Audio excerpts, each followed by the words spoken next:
All right. So, and this is being recorded. Perfect. Welcome everybody as you're coming into the room. We just started. We're going to get started speaking shortly. As you are entering the room, if you could do two things, start typing, well, two things. First of all, we're going to make everybody a panelist. You do not have to accept being a panelist, but we would encourage you to be a panelist. That allows you to go on camera. I like people on camera so I can kind of, interact and see people. And it also allows you to speak if you have questions. So we're making people panelists. And also, as you're entering the room in the chat, if you could start typing in really quick what your business is or what you want your business to be, if you're already in business, and what do you want out of this class today? And as I speak, I'm going to try to make all the topics as close to personalized for people who are here in the room today. So again, as you enter the room, put on here in the chat what your business is, um, or what you want it to be if you're in business, and then what do you want out of the class today? All right. So again, welcome everybody as you're coming in. We're going to be making people panelists. This will allow you to go on camera and to speak verbally if you have questions. And then as you're entering the room, please in the chat, start indicating what your business is and what you want to get out of the class. All right, so we got Tyler. And I know we're going to start soon, but I want to write some of the stuff down so I can make it applicable. So Tyler, if you can, what would you like to get out of the class today? And if other people can participate, we would love to make this as personal as we can. Hi, Brian, you're a score mentor. Welcome. Hope you learned something today. If you can, put in the chat what your business is, what you want it to be. So Christopher raised your hand. We saw that. Do you have a question? Put it in the chat. Or if you're a panelist, you should be able to ask it verbally. All right, so Tyler, writing business plan.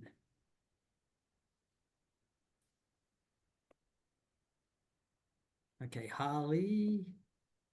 Holly, I saw you said several businesses. Awesome. All right.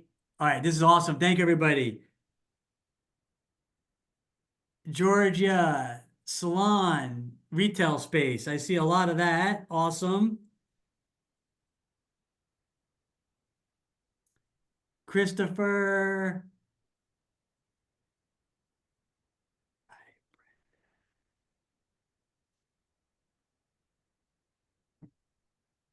Men's retail. All right. I used to go through the room and ask everybody individually, but that took up a lot of time. So this way it's working good. Christopher in hotel coffee shop. Awesome. Awesome stuff you guys are putting in here. Yes. And again, I can't say some people have to abbreviate your names because on the screen, phase one, design, event business.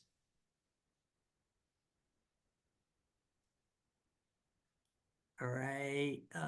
Let's see what we got in phase. TY, tax planning, tax services. Awesome. A lot of need for that. Did I just see somebody that's in Italy? Nice.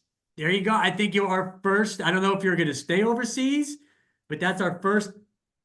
My first time I ever taught a class with somebody overseas. Strategies. All right. Ray, writing a business plan.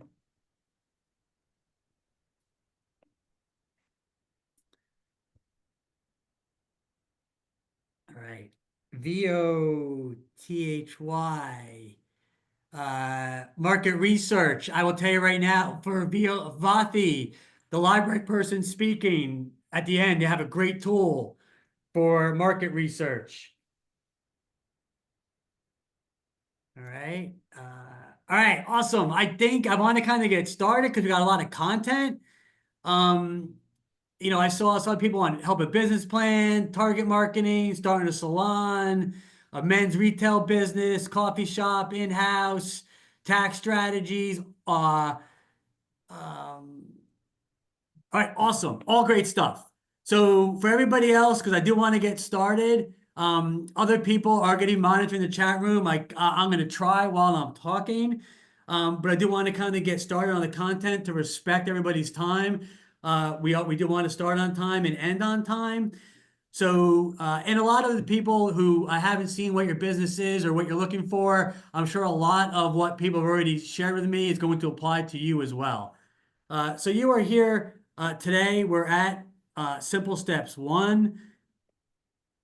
So thank you all for here attending. Let me get my screen shared here.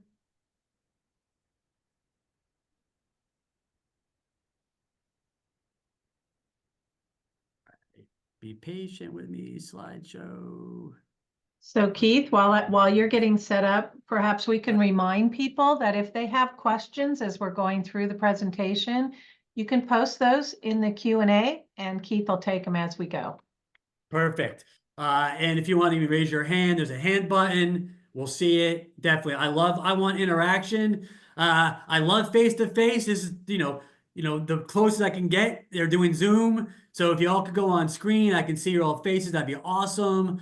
As interactive as this could possibly be, that'd be great. So questions throughout. So hopefully we do a great job getting you started. So here you are. You are in Simple Steps 1. You're thinking of starting a business. Some of you are already in business. You want to kind of just see things you're started, you're new, or you're getting started. So this is a great place to be.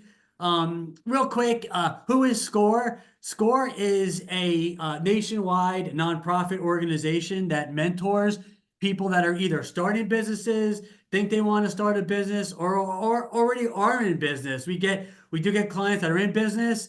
And they just want to kind of look at things that they might be doing or do better. And so they look for a SCORE mentor as well. So SCORE, again, is a nationwide organization, nonprofit that mentors people in business. It is mostly made up of retirees. And over the years, they've expanded it to people who are still in business, because people are still in business, have different perspectives and things that are retirees.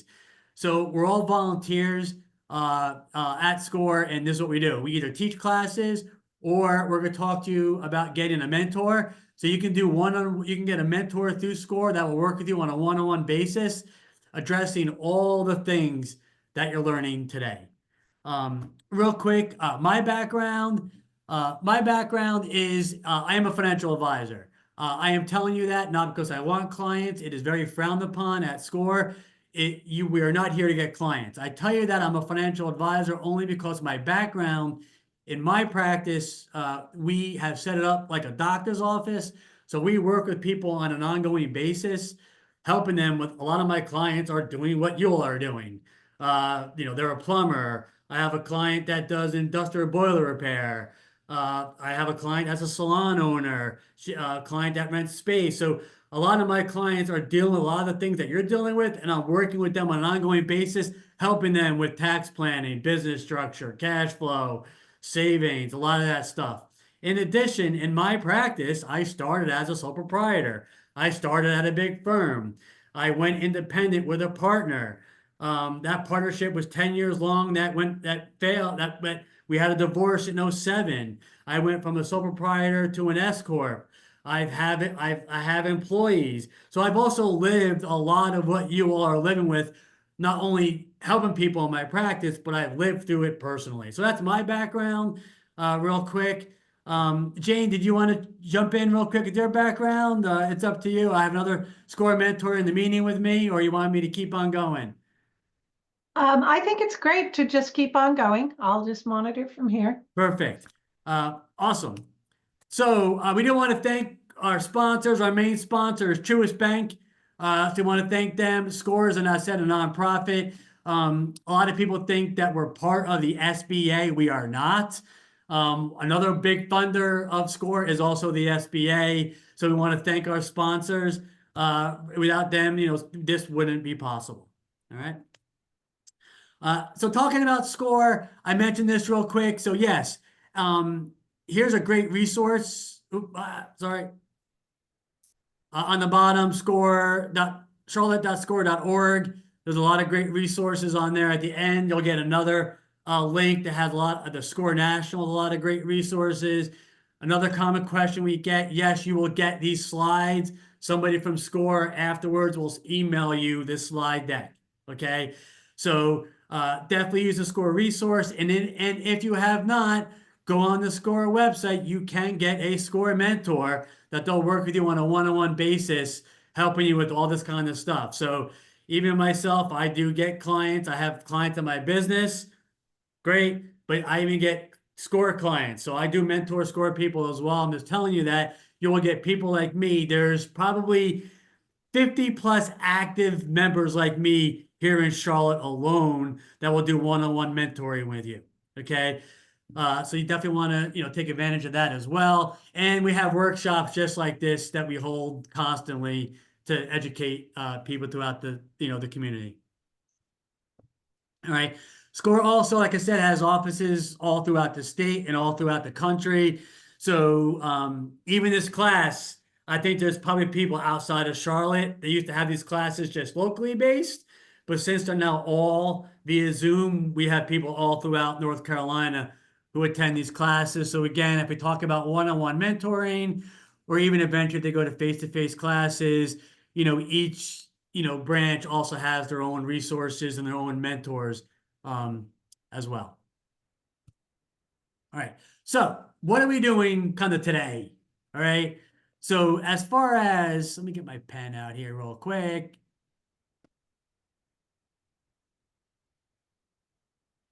Oops, sorry. Hold on. Come on. Pop up. And there it is. Okay. So we are today doing session 1. Okay. Session 1 is going to cover all of this at a higher level. Okay. Now, we used to do 2, 3, 4, and 5 in person with mentors pre-COVID. After COVID, they haven't been able to come back around and resume those in person yet. However, 2, 3, 4, and 5 are available on the Score website if you kind of want to go through them yourself. But really what it is we are in session 1 today, which covers everything you need to be thinking about when starting a business. And really, people ask, how do you build a business plan? How do you write a business plan? What should I be doing as a business owner, right? Well, here it is. You have to, well, what's your concept? What are you doing? What's your purpose? What's your why? What are you trying to do? How are you going to get customers and clients? What are your financials? Right? And then some people, how you going to fund it, right? Upfront or even ongoing. That's also part of financials. So we're going to cover all this today. And then on your own and your business plan, yes, you want to work on the details. It was what you would do when you go through sessions 2, 3, 4, and 5, and what you want to work with on your own to kind of do the work on your own with your mentor or with other people. Okay. And then this is where I say makes sense. And I look at the room, everybody does this. Perfect. All right.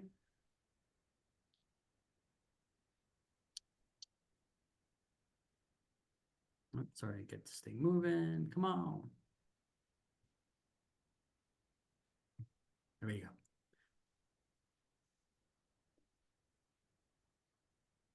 All right. So what are you going to learn today? We're going to learn some myths and realities of being a business for yourself or entrepreneurship, critical success factors you need to know. What are your options of starting a business? Okay. What are some components of owning a business? How do you make it legal? Definitely the whole thing is business plan basics. At the end is a self-assessment to judge where you are and judge where areas you might need to work on. And then next steps as well. All right. All right, perfect. Let me get rid of this. One negative of Zoom is always putting boxes in your way. Let me get that out of your way. My way, excuse me. Okay. So what's myth number 1? as an entrepreneur or being in business for yourself. Let me just see. I know what we're getting. So Keith, I can't see your slides if you're presenting them. Have you not seen them from the beginning? No, I see you.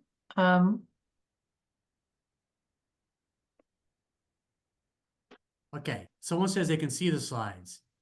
Okay, let me check on my side then. All Thank right, you you. just got me nervous right there. I got to talk every 10 minutes. So, all right. So whoever can talk on volume, like I see Brian, can you see my slides? I can. Okay. Perfect. Okay.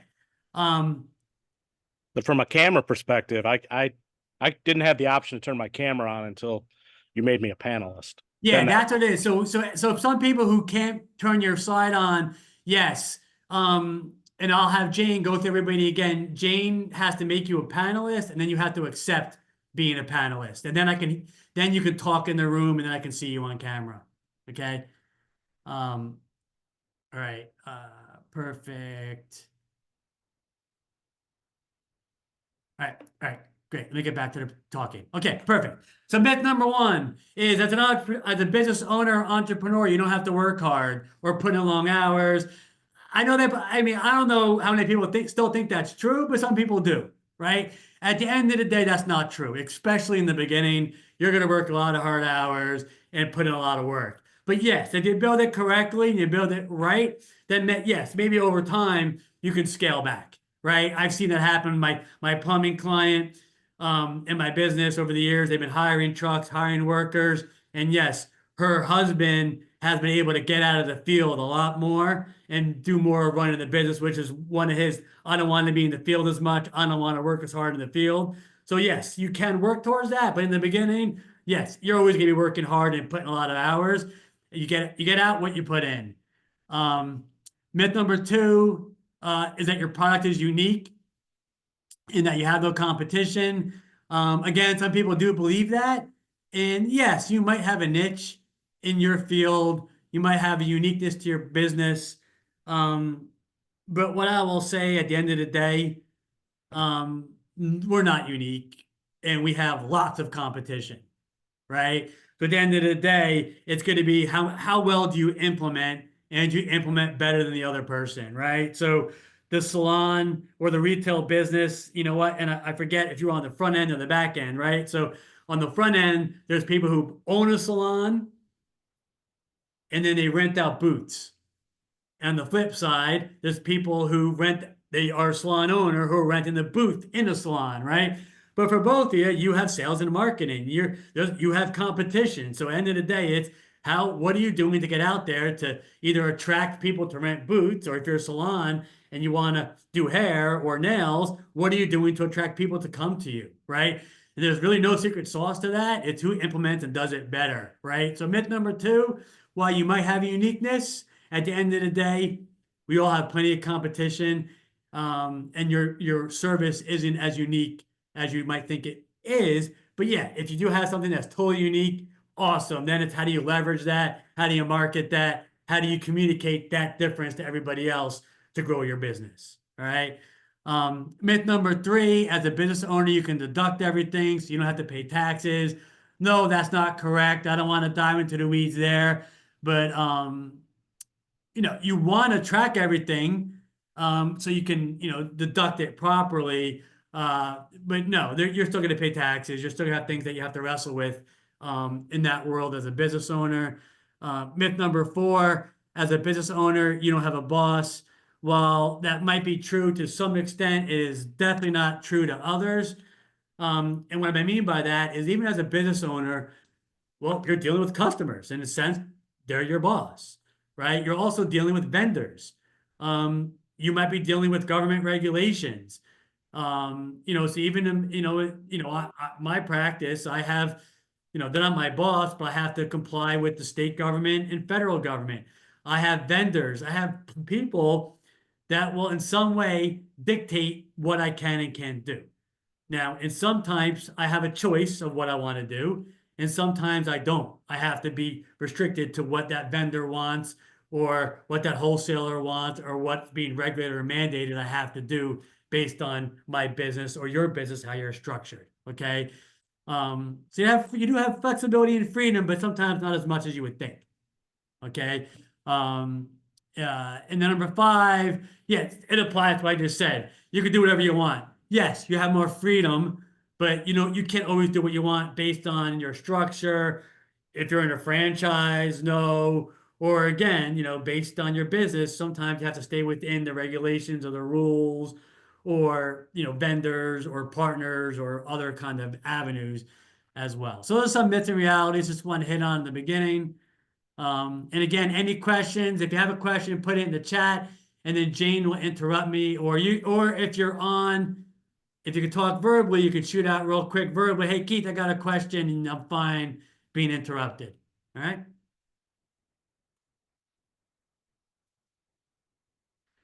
Success or failure. We all know these stats. We hear them all day. Most businesses after 2 years are still in business, which is interesting because it used to be after 3 years, most were out of business, but I've seen these numbers change. Most people now are making it, but now they're making it to year 5 and then they're going out of business, right? So just keep in mind, you want to lay the foundation and you want to do everything you're learning today to increase the probability that you'll be on the 50% blue side of this chart right here, that you're still in business 5 years later. All right. So what are some critical success factors to make sure that you'll be successful? Again, I don't think you'd be here if you didn't think you had these qualities. But like anything else, just be honest with yourself, look in the mirror, and if you don't have one of these qualities or all these qualities, then maybe owning a business might not be for you, right? So number 1 is, do you have experience and education in your field, right? So owning a salon, home inspection, coffee shop, right? I kidded with my son and his girlfriend yesterday. We drive past a piece of property where he lives, and every time he says, that'd be a great spot for a Waffle House. And, jokingly, he's like, we love to do it. I'm like, well, do you have any experience running a restaurant? Of course they don't. And he's not going to do that. But if not, maybe buying or owning a Waffle House wouldn't be ideal for my son, right? He has no experience. However, then I kid around and say, yo, but do you have any friends that might have experience doing that? And if so, maybe that's someone you bring in as a partner, or you hire them if you have the resources to hire that person. So that's how you can get around of not having experience, is A, do you have a partner who does, or B, the resources to hire somebody up front, to hire somebody with experience. Okay. Do you have strong work ethic? Yeah, I didn't think you'd be here if you didn't think you did. Okay. Can you effectively manage your time? Right? Can you effectively manage and multitask? We're going to talk about it later. Now you're juggling lots of balls, right? Again, I have 6 down here. I do have the event business designer also in the tax services, and back to the salon person, right? You might love just doing salon or nails or hair, or the coffee shop person. You might just really love to make coffee. But at the end of the day, there's a lot of things that you haven't thought of that now you have to do, that you're going to maybe put down the hat of the thing you love doing and now doing things you don't like to do, right? We'll talk about it later. How do you manage that, right? Are you willing to take advice from others, right? I still, to this day, love feedback from my clients, right? They give me great feedback. I take feedback from vendors and other people, peer groups, because if you're not willing to take feedback, you're never going to improve, right? So you have to be willing to do that. And then, do you have adequate capital? We'll talk about that later. As we go on, adequate capital to start, adequate capital maybe to keep you going until you're profitable, right? And stuff like that. So just keep thinking about these things. Again, I hope that stuff makes sense. If I have any questions, just again, put your hand up, shout out, or put it in the chat. All right. Be good? All right. Perfect. So this is where, okay, so I love years ago, SCORE changed the presentation to put cash flow work in the beginning, right? So as we keep talking, now remember, we talked about the business part, we're covering everything here. So keep in mind, as I'm talking today, we are now really talking about all the components of your business plan, right? Now, as I jump around a lot, like I normally do when I teach this class, because it all ties together, for me, my bias in a business plan, I don't need to read a book, all right? But still, right? A business plan on one piece of paper. What's your purpose? What's your business? What are you doing? Who are you? Right? And then, right? How you going to sell and get clients and market.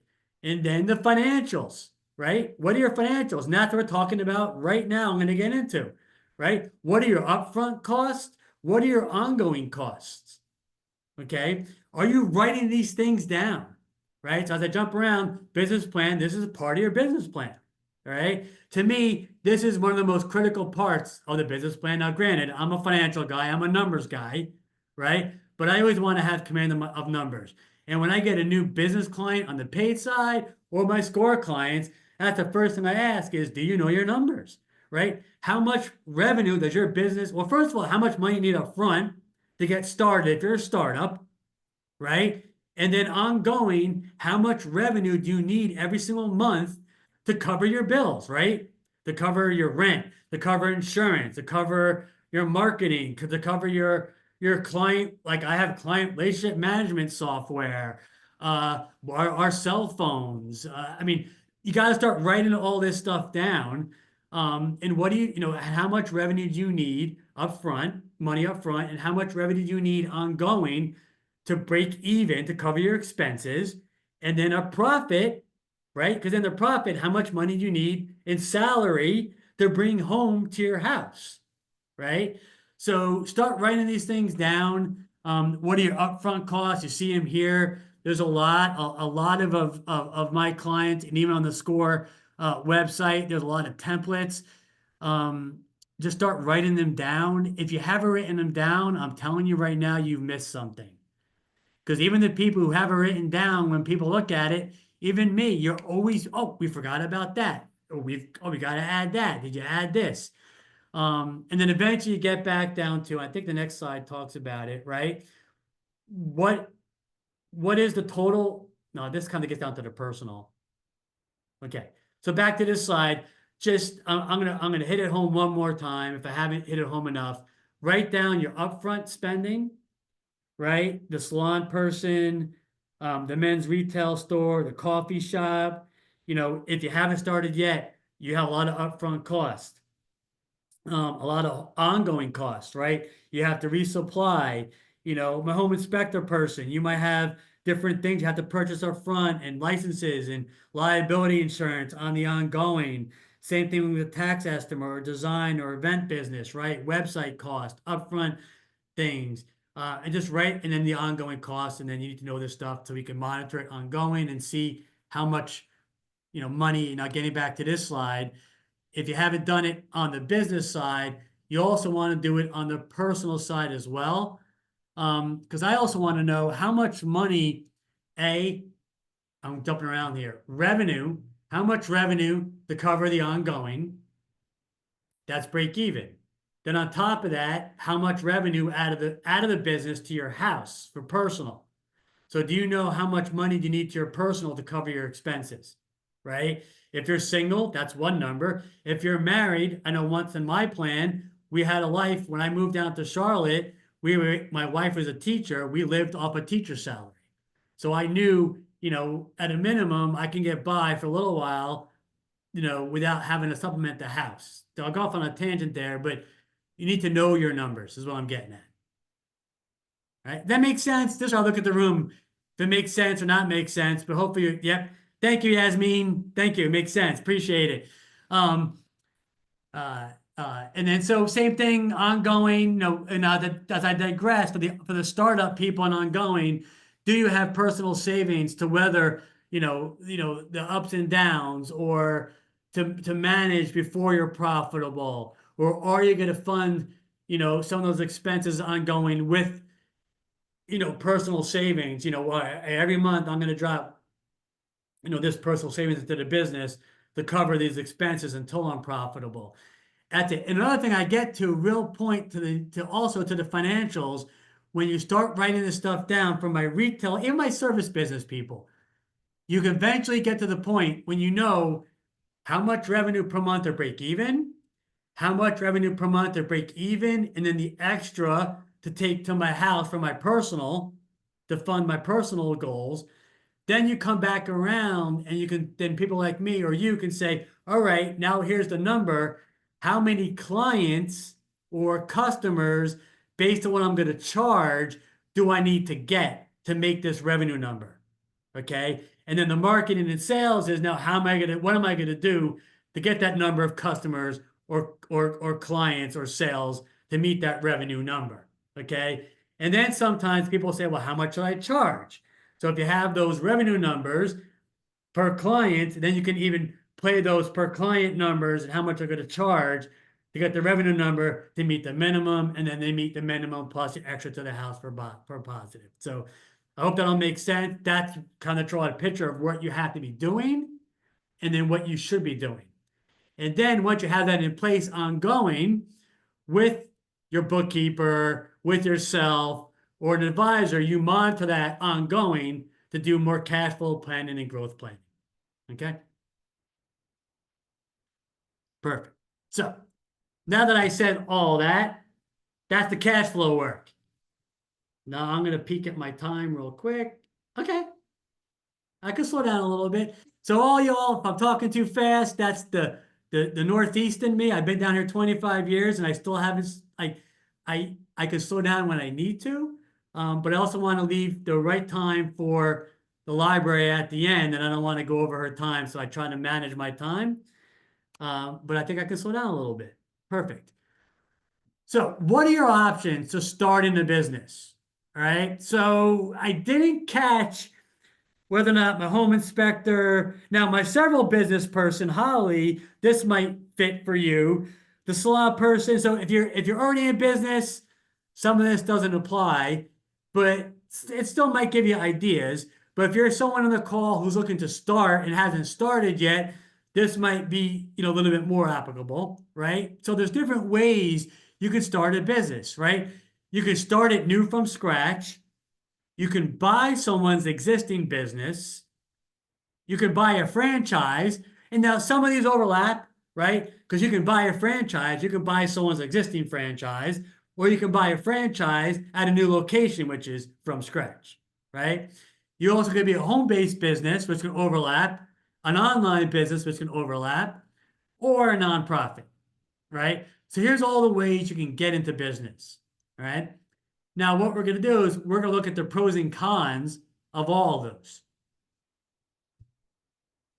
Okay, so if you're starting a new business from scratch, what are the pros and cons to that? Well, you're not hampered by anything, right? It's your own baby. You're creating it from scratch. You choose the logo, the brand, the location, the market, the direction you want to go. It's all yours, right? The negative of that is you're starting from scratch. You got no customer base, no customer loyalty, no reputation, good or bad, right? Which hopefully it's always good, right? And you have no track record to build on, right? You can't, anyone have heard back, well, look, I've been doing this for 10 years and, call that person, no track record. That's the disadvantage, okay? So now you can buy an existing business.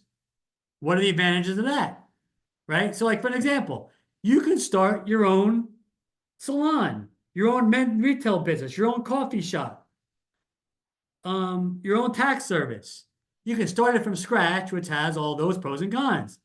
Or, which I tell people all the time, and on both sides of the equation, there's a lot of people in business that started their own salon, inspection business, tax business, coffee shop, design firm that either want to eventually retire and looking to bring people in to transition to. They're already looking to retire now and they want to sell their business, right? So there's a lot, I see it all the time, right? I know someone now, he's a landscaper, right? He wants to phase out. And so what we help him do is go find some young people to hire. And he's created a plan now. The young people he hired are now going to be buying him out. That's his sellout. So the bottom line is there's a lot of businesses out there that people looking to sell their existing businesses. What are the pros and cons? If you do it that way, yeah, you buy an existing clientele or supplier.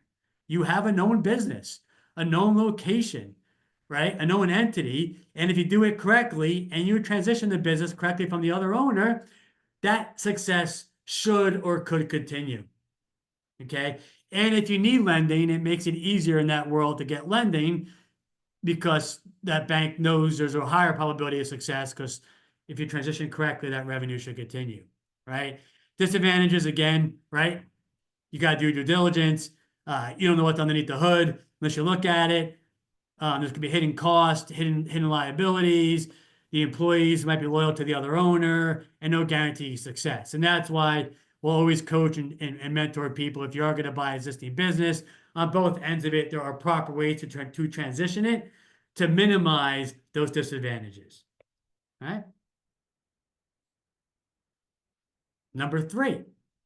All right. I see I got some chat in here. Let me just poke at the questions real quick.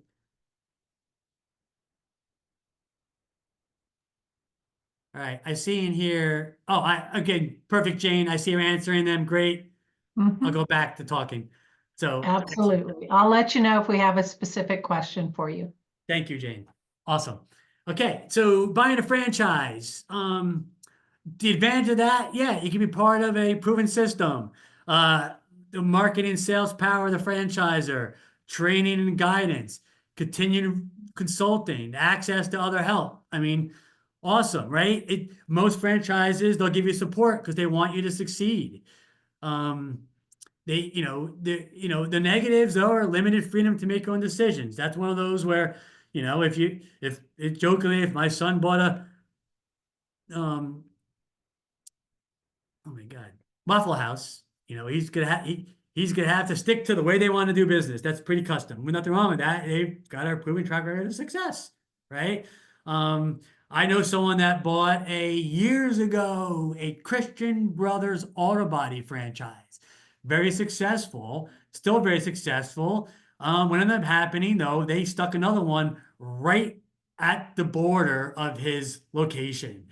And sort of he felt it was in his territory, but he had no say on that, right? So there's pros and cons of franchises, but that's a valuable way to get into business. If anyone in here is interested in inquiring about a franchise, I will tell you this, there is a franchise for every single business that exists. There are organizations that will work with you. You do not pay them. They only get paid if you ever go with a franchise. So the one that I know is called FranNet. I just know because we've had some mentors at SCORE that recommended FranNet. And so I looked them up. FranNet they just work with all the franchises and they talk to you about your personality, what kind of business might you want. And if it's a specific industry, they can kind of, show you all the franchises out there that are in those lines of work, and that might be appealing to you. They don't charge you. They only get paid if you ever hire or buy into a franchise. Because they're brokers. That's how that works. Okay. So, all right, home-based business. If you open a home-based business, some of you in here might have wanted to do that. So obviously it's very convenient. It's at your house. You have less overhead. It's flexible. This one, I don't know why. I know why they put it as an advantage. I will keep it. I have to keep it on it because it scores, presentation. But I will caution you that tax advantage is a risky endeavor at a home-based business if you don't do it correctly. So if you're going to do a home-based business, or now this is where it overlaps, right? You can have you can use a home space for business and have a location elsewhere, right? If you're going to deduct anything for a home-based space, just do it correctly and make sure you consult with your accountant. Because if you do it incorrectly, there's a bunch of rules. You can kind of get in trouble there. So just be careful with that. And obviously you can work anywhere around the world. Also be careful if you have a home-based business of zoning and deed. restrictions. I always use the landscaper in my neighborhood as an example. Many years ago, it was obvious he was running a landscaping business out of his house. HOA sent him a letter, got booted, had to rent space all off site. And ironically, he's now back running his business about 7 years later out of his house. And again, he's got away with it for a while because none of the neighbors wanted them to complain and would. But long story short, another neighbor, now they complained, and now they are, well, the HOA can't do anything without proof, and so they're going to provide proof, and he's getting booted again, right? So that being said, that's the disadvantage of a home-based business. Obviously, family distractions and so forth. All right. Online business, again, could be home-based. Also, you could have a retail business and an online business, right? So there might be overlap. What are the advantages? It's low startup costs. People are way more receptive to buying things online. Unlike me, I still need to feel and touch stuff. But most people are more comfortable with it. You can sell anywhere. It's convenient. Disadvantages is anybody can do it, right? It's a low barrier of entry. No personal contact, more competition. I thought they used to have conversion rates getting hard on here, so I'll add it. Conversion rate is gotten more difficult in a online business. What that means is and same thing, converting a customer that goes to your website, shops to a customer. It's got way more expensive and way more difficult. Why? Because everyone's doing it now, a lot of competition.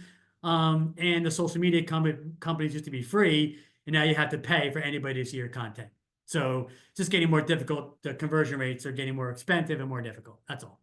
So that's a disadvantage of an online business. So those are pros and cons. And I have now nonprofits. I have limited background in this area, but I know enough to know the disadvantages and advantages.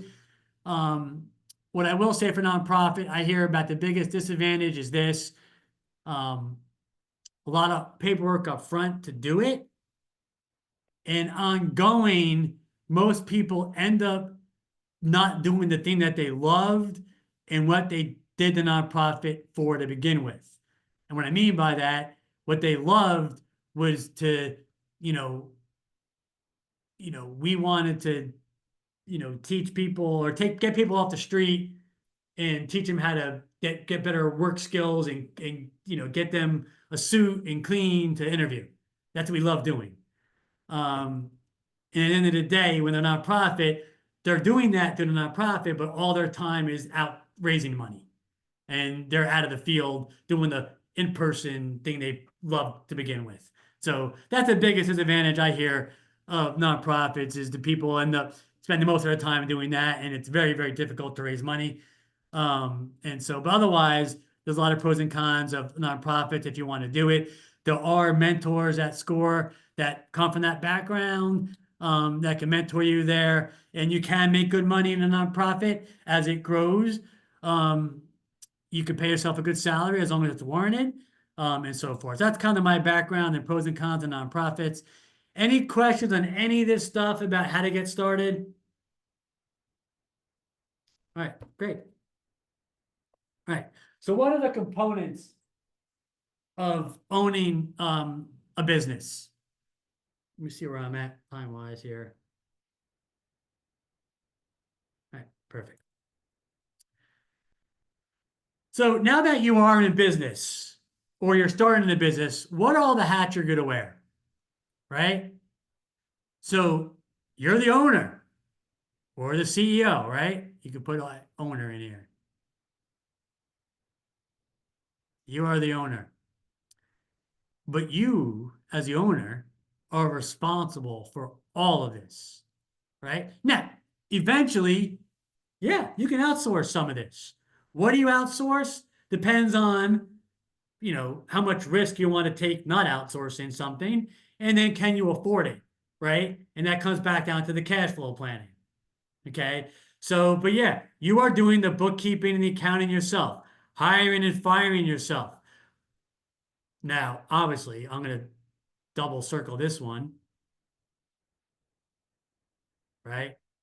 Because at the end of the day, I circled it 3 times, you know, no matter what you do, sales, right? None of this matters if you're not making revenue. Okay.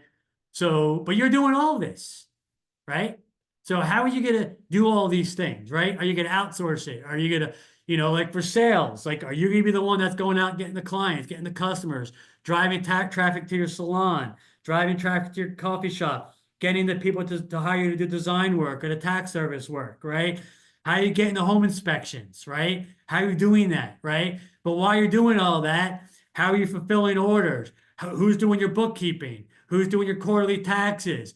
Who's, dealing with technology? Who's dealing with your facilities, right? So we got to start thinking about all these things, right? So does that make sense? I can go on and on about these things. The one place I would say, if you can outsource it really quick, would be the accounting. There's a lot of pitfalls of doing that incorrectly.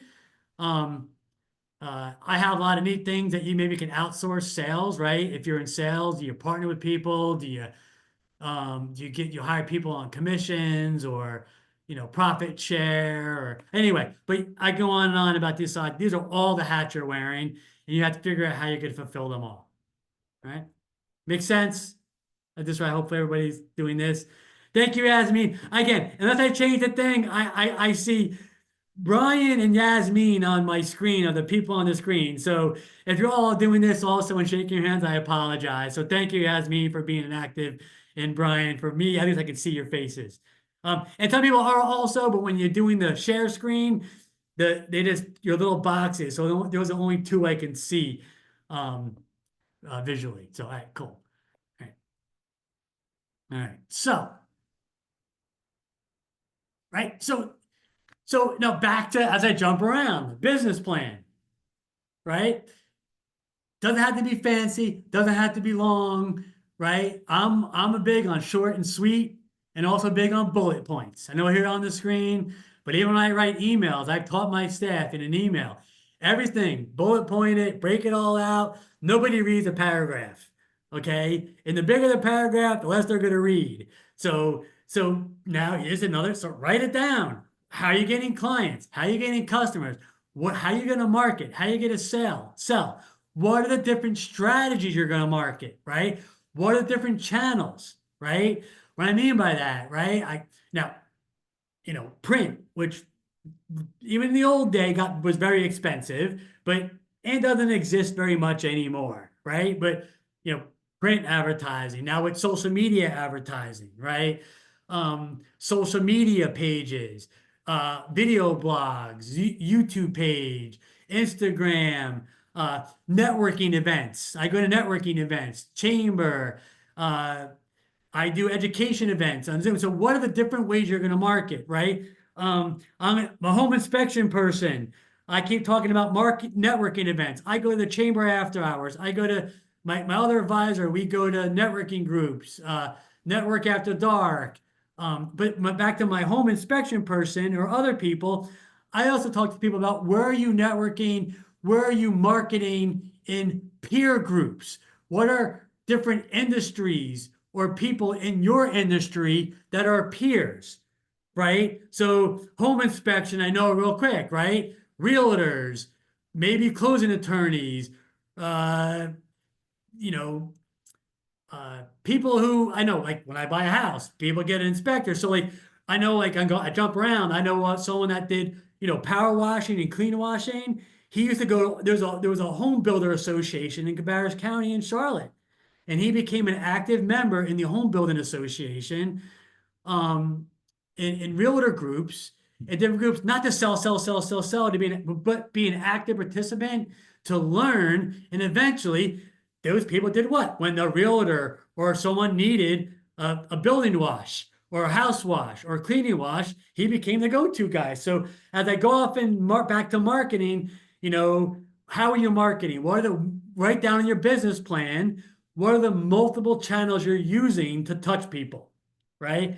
And I can show you, even in my practice, a lot of our channels, sometimes we know, well, they came from that channel, But initially, they actually came from that channel because they responded to a Facebook ad 4 years ago to come to an event and never came to an event.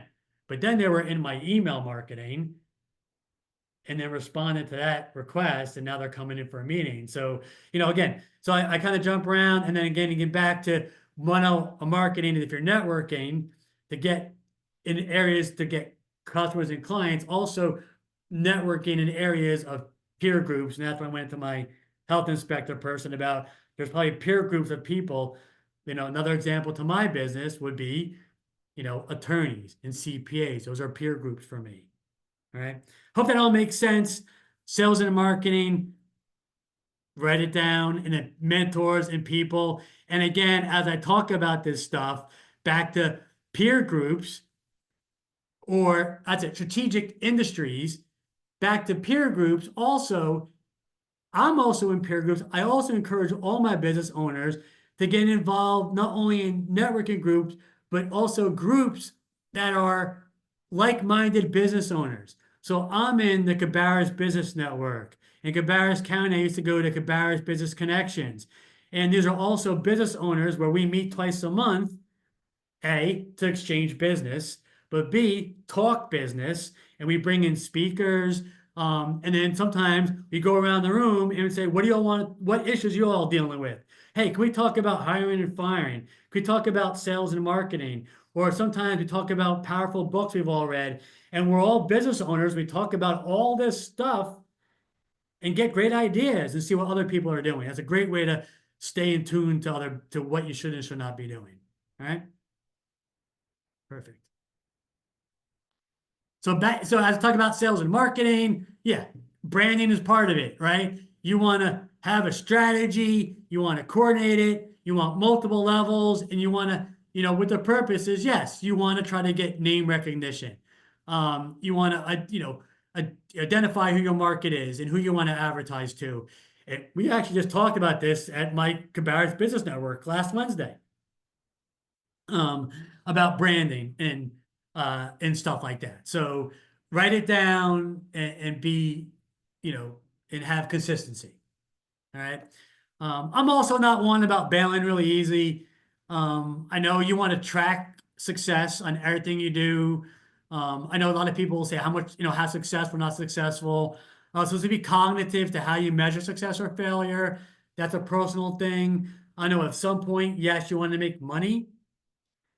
However, sometimes these things take time to nurture, and each industry will have a different, obviously to me, retail sales is a little bit quicker, where service businesses sometimes takes a little while because people buy from people they know, like, and trust, right? So some of the stuff that you're doing is branding and sales and marketing is developing that situation of that people get to know, like, and trust, right? So, sometimes, like I say, was it success or failure if I do a Facebook ad that resulted in no money? No, because our measure is how much activity did we get on the Facebook ad and different avenues. And then did we see a bump in that? Yes, because then it helps our branding. And then did we at least get some emails to get added to our email system, which we know in turn eventually results in money. So anyway, I'm getting into the weeds, but it all ties together. Back to sales. So, again, how are you going to contact and connect with people? How are you going to find them? And then when you do, what are you going to say? Right? How are you going to present? Prepare bids. How are you going to close? And then how are you going to process? So everyone's different, but you need to think this stuff out and have it systematized. All right? So one way you do that, and this also fills into your cost analysis, is we have a client relationship management software, or CRM, right? Now mine is industry specific. So again, ask your people in your industries, what are you using for your client relationship management software, right? I know plumbers have a software that tracks inventory and tracks that, but also has to put in their contacts, their customers, their vendors, their potential customers, and all their follow-up. So what are you doing to track all your activity? And then do you have a system to present and to follow up to do all these things. What is your process? All right. And work on it. And I will tell you this, just popped into my head. I have mentors through SCORE I do this with, and I even have, like I said, I have paid clients. That's what I love about SCORE is I tell my SCORE clients, this is what you have to do, and then they have to do it. And so I love it. Yes, my paid clients, we do the work. But what I'm saying, and I lost my train of thought there, and I'll get back to me. Darn it, I'll get back to it. I hate when I go off on a tangent, but it'll come back to me. What was the prospects? It's okay. I'll keep going on. All right. So, do you have the skills to what I really want to come back to what I was going to talk about that client. All right.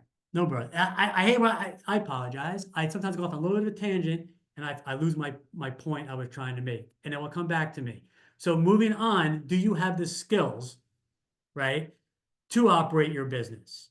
Okay. Are you weak in any areas? If so, we talked about it earlier, is how do you fill those weaknesses in your business? If you're not good at sales, well, how do you get someone that's good at sales, or how do you work on that skill to get better at it, right? If you don't have a specific duty you can do, bookkeeping, how you get to outsource that and fit it into your cash flow work.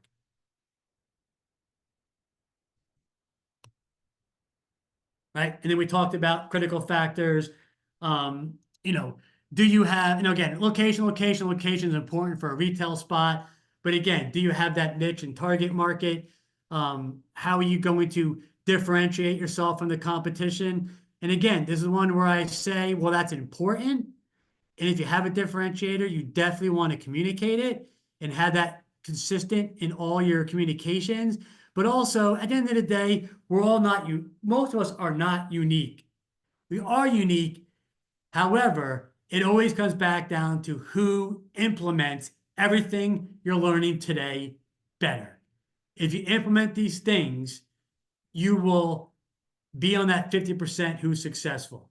Because even if you have a niche that separates you from everybody else, if you're not marketing correctly, if you're not selling correctly, if you don't have the processes correctly, or none of that correctly, you will not be successful, even if you're totally unique in your than your competition.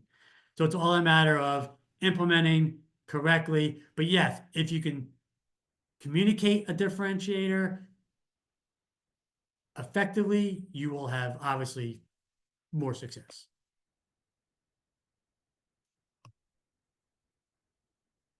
We talked about price, right? So how are you going to price your product? And when I say we talked about price, I did it in the beginning when I talked about the cash flow work, right? Sometimes people don't know how much to charge, right? Or they're charging, I've had people whereas, they're not getting enough clients. And anyway, you can easier to play with your price points. Not that you want to be the cheapest, but maybe you want to try to get some market share, or maybe you're growing. So you can play with your price. Once you really have to have the cash flow stuff down and figure out what's a good sweet spot based on how much business that you need. But ultimately, you definitely want to figure out what your price points are. Look at your competitors. What are they charging? Is it reasonable? Is it fair?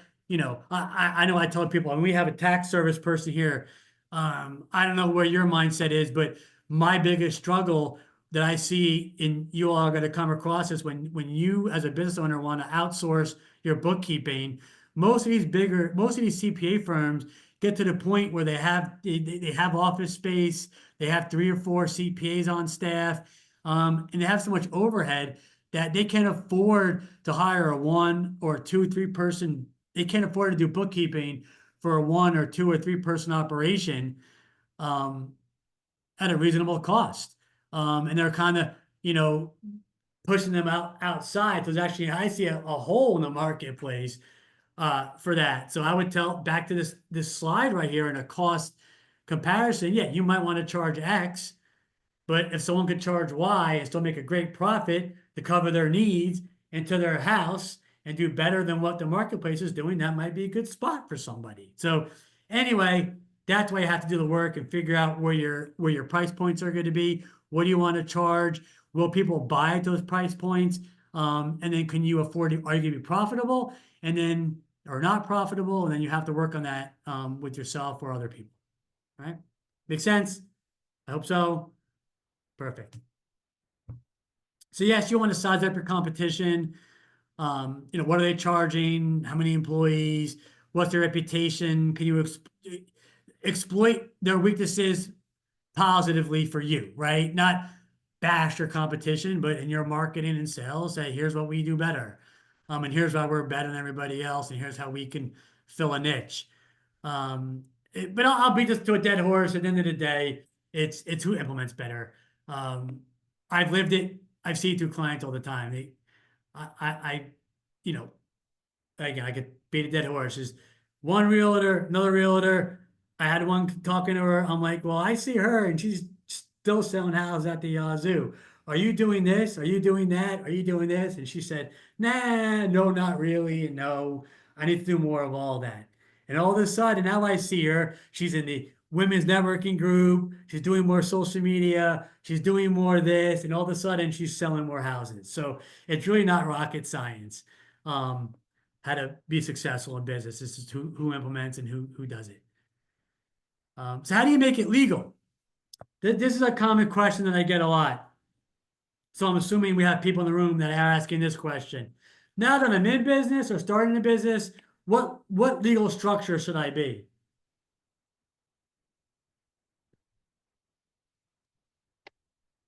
So most people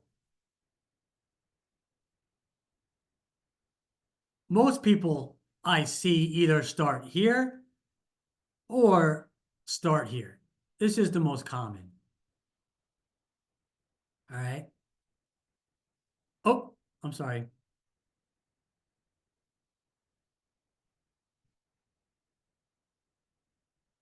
These two are the most common that I see. All right. Now, my quick disclaimer, I am not an accountant. I am not an attorney. So nothing I say here should be taken as legal advice nor tax advice. Okay. However, I do this a lot, both personally for me and for my score mentoring and my business clients. Okay. So I know it very well. I have these conversations all the time, and then we just dot the I's across the T's with the accountants and so forth. But that being said, nothing I say is legal advice or tax advice. So most people start here or here. I don't see many C Corps anymore. And then most of these people from here to here will then be an S Corp. So I'm going to keep it simple here. The biggest difference between a sole proprietor and wanting to be an LLC is going to be liability protection. If you're an LLC, you have liability protection separate from your personal assets. So hypothetically, if you have a house and a 401k and a bunch of assets and you're a sole proprietor and you get sued, everything is exposed to liability. If you're an LLC and you get sued, only your business assets are exposed to that lawsuit. Okay? So that is the biggest difference between a sole and an LLC. Very little to no tax difference. Okay? Now, the one other point I will say, if you are an LLC and you commingle LLC accounts and money with personal money, you will lose your LLC liability, right? So if you're an LLC and someone pays you personally, or you start mixing accounts, paying bills out of your personal money, you can't do that. Now, you can do that if you bookkeep it correctly. That's why I'm putting in quotes, right? But my point is, you just can't commingle or you lose the liability protection. Just keep them completely separate. But that's the biggest difference there. Then the biggest difference to jump from a sole to an LLC to an S is going to be tax savings. It's the simplest way to put it. There's just more things you can do in an S that will save you money on taxes. Okay. There are also additional things that you have to do in an S that you do not have to do in an LLC and S. And those additional things do cost you money. So that's when I say if you're an S, you definitely want to have a bookkeeper. There's things you got to do monthly, there's things you got to do quarterly, and you have to file an extra return. So it's worth, if you're making enough profit, to be an S. So that's how I'll keep it simple. Most accountants say if you're an LLC or a sole making 80,000 more profit, the numbers make sense to switch to an S for the tax savings I'll start talking to you about. Okay, so that's my crash course on this chart right here. Beyond that, always consult with your accountants and your attorneys to make sure what's the right setup for you, or a professional knows what they're talking about. All right. Any questions here? I usually get one or two. If not, I'm good. So, Keith, Yasmin had a question, and she's asking if it's, I think, basically safe to do this online, or should you do it in person? Can I talk? Yes. Absolutely. Go for Okay. it. So for LLC, and I already chose like my business name. So I want to go ahead and make it into an LLC, or I don't know the proper terms. But I know online they have the North Carolina website for it, but I was told not to trust it because it might be a fake website. So do you have an actual website to go to make an LLC? If not, and then or otherwise, I had some people say to go in person to do that. Great question. So if I heard you correctly, how would we recommend you establish your LLC? Correct, yeah, and making sure you're choosing it I want to make sure if we can do it online, that I notice it's the legit website for it. Okay. So the answer to that question, I answered this the same way I answered to everybody. Okay. Because we're all created differently, right? There's do-it-yourselfers. There's people who are just delegate the whole thing. And then you might have people in the middle. Okay. So yes, for a do-it-yourselfer, the North Carolina Secretary of State website, I know people who have effectively, easily navigated through the Secretary of State North Carolina website to do that. Right? I mean, how to teach you if it's a fake site or not.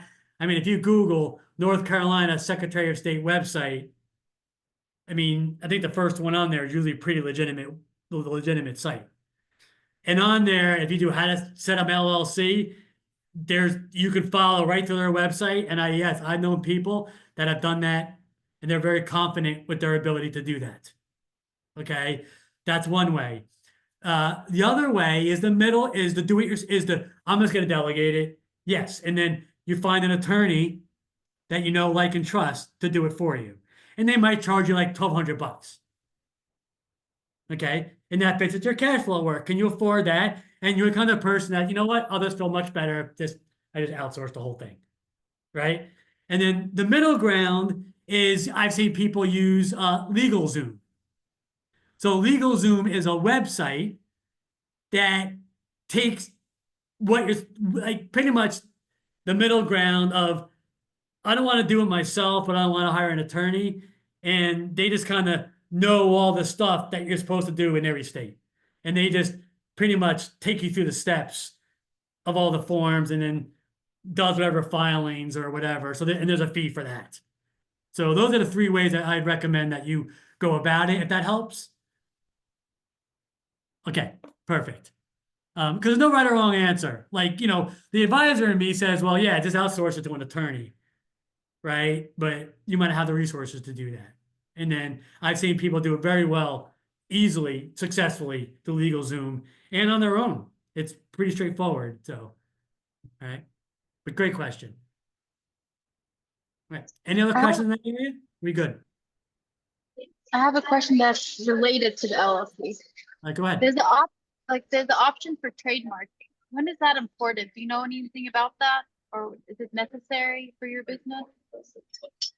So the question was, is trademarking necessary for your business or a business?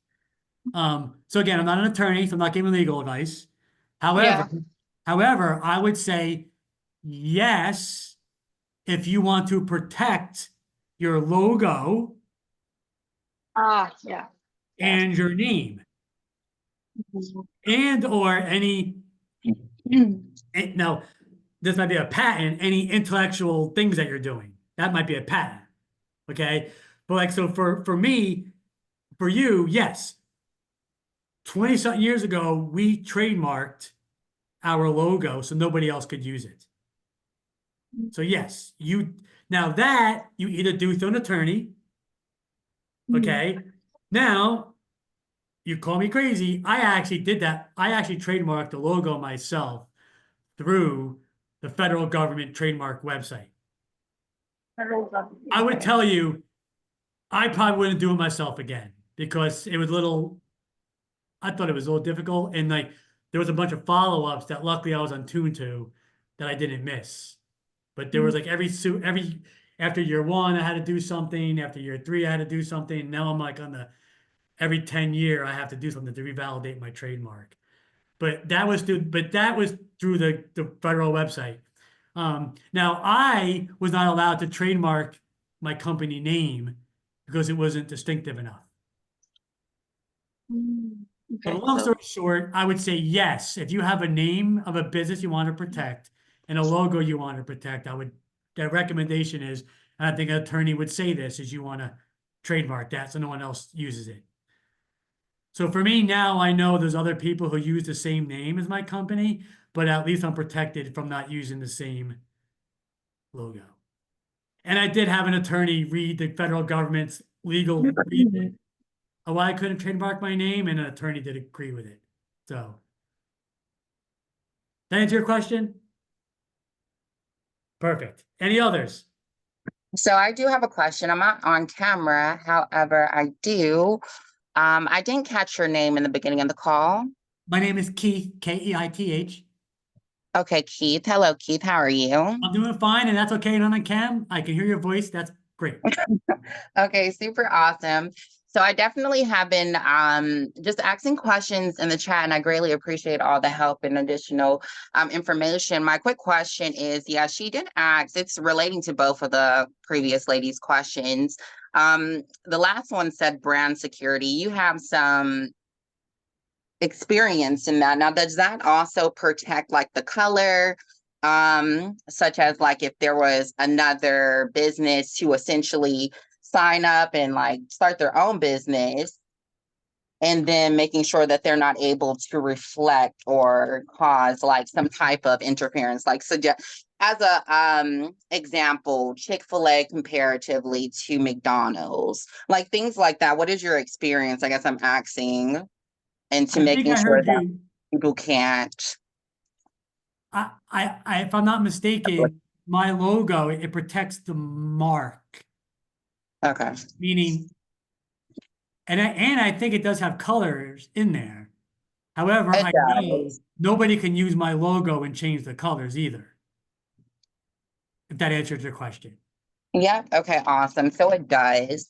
Okay. And I guess that since mine is like a food industry type of business, and I'm looking to like actually scale down to like a smaller way of um inviting or like I want it to be more community based. So I'm just wondering, with that type of like approach, is that something where it is a LLC, or is that something, as you said, did you say sole proprietor? And then also, what does it look like in regards to, and it doesn't have to be answered now, if someone was to have co-ownership of the business, like there's two people physically owning that entity, what does that look like?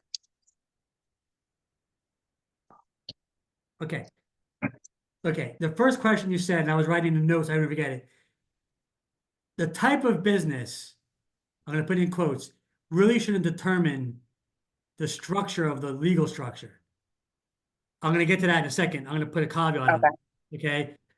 But overall, whether you're a salon or a plumber or a food business, doesn't matter sole LLC or S or C. What I mean by that is those are more government labels and structures to dictate tax and legal tax policy and legal and liability policy. Does that make sense? Yeah, so that makes perfect sense. So it doesn't necessarily matter in regards to what industry you approach. It just matters to what you specifically have in exactly in establishing your business. Is that what you mean? Meaning, how much money am I making and how much liability protection do I need or want, right? So if you're making $200,000, you don't want to be a sole proprietor. Okay. Meaning you're gonna get killed in taxes. Even an LLC, you're gonna get killed in taxes. So I would tell my client, you're making 200 grand, I know off the bat, you want to be an S because I can be more creative tax planning wise. That's how it is.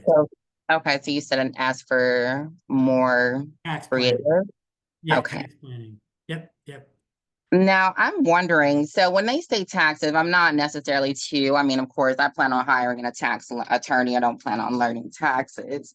As you suggested, I'm just wondering, what is the tax in regards to, like, what is that paid to? Is that something I should discuss with my attorney, or do you have that information? Yeah, and I'm gonna end the tax part on this because I could spend the whole 2 hours on taxes because I do want to, but I got another question here I want to answer.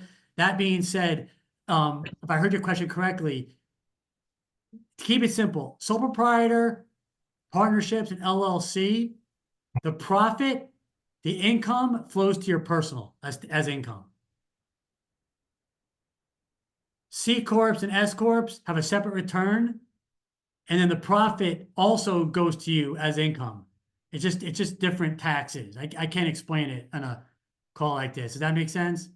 Yeah, that makes perfect sense. So once again, that is something that will take. Yeah, so that makes sense. Thank you so much. I mean that's one of those things where I'm also a visual talker. Like I could talk you through it, but it takes a little bit too much time to talk. I think to do it here. So if you want, you could get me offline or with your mentor or your accountant. You can easily explain that.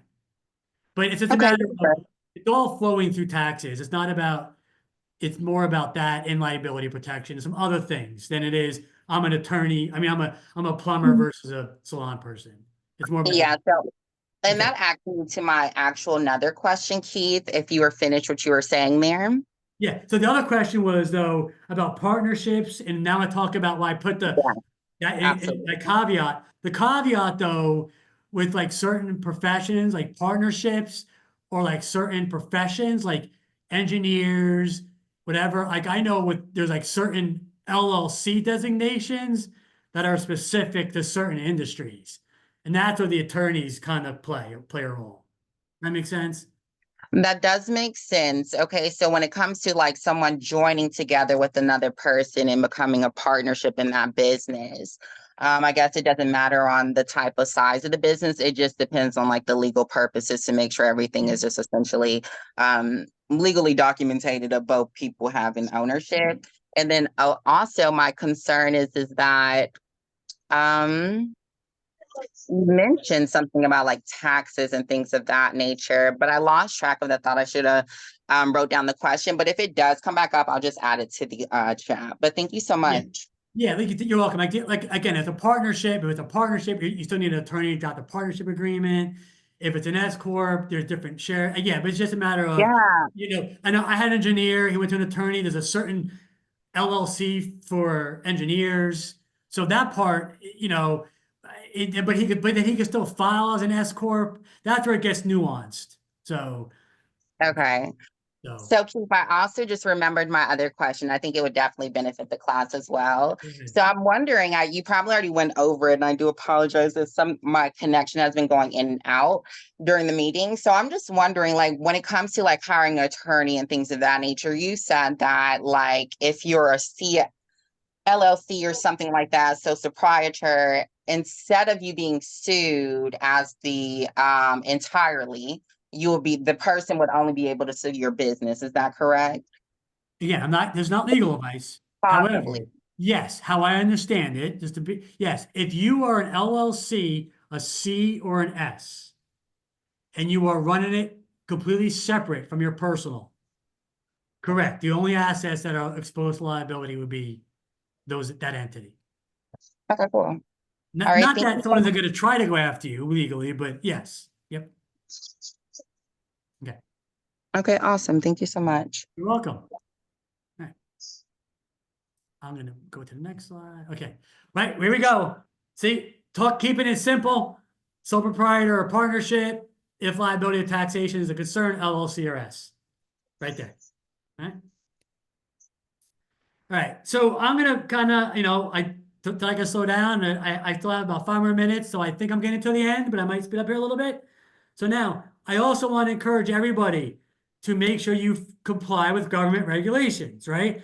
So depending on your industry, depending on your business, make sure you have the all correct license and approvals, right? Food person, you might have certain regulations you got to comply to. If you have a kitchen at home versus a kitchen here versus doing that, right?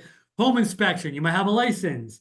Salon, I think salon people, you might have a occupancy license, and just make sure you have your correct, coffee, you might have regulations. Just make sure you comply with all federal and state, local licensings and approvals, comply with all labor laws, immigration laws, and then IRS and tax stuff, right? How do you do that? Either on your own, outsource it, right, to a bookkeeper, or an attorney to make sure, or, again, peer groups help a lot. If you're in a group and you're not sure, hey, Keith, how are you dealing with your taxes? Well, I have my bookkeeper. She does it monthly for me, but whatever, just, you got to comply to all this stuff. Make sure you do it correctly. All right. Insurance considerations, if you haven't already thought about it, in your business, do you have liability insurance? So if you make a mistake, I know in my business, it's called errors and omissions. So this makes sure, and also this fills into your cash flow work, right? What is your liability insurance going to cost you, right? If you have workers, what is workers compensation going to cost you, right?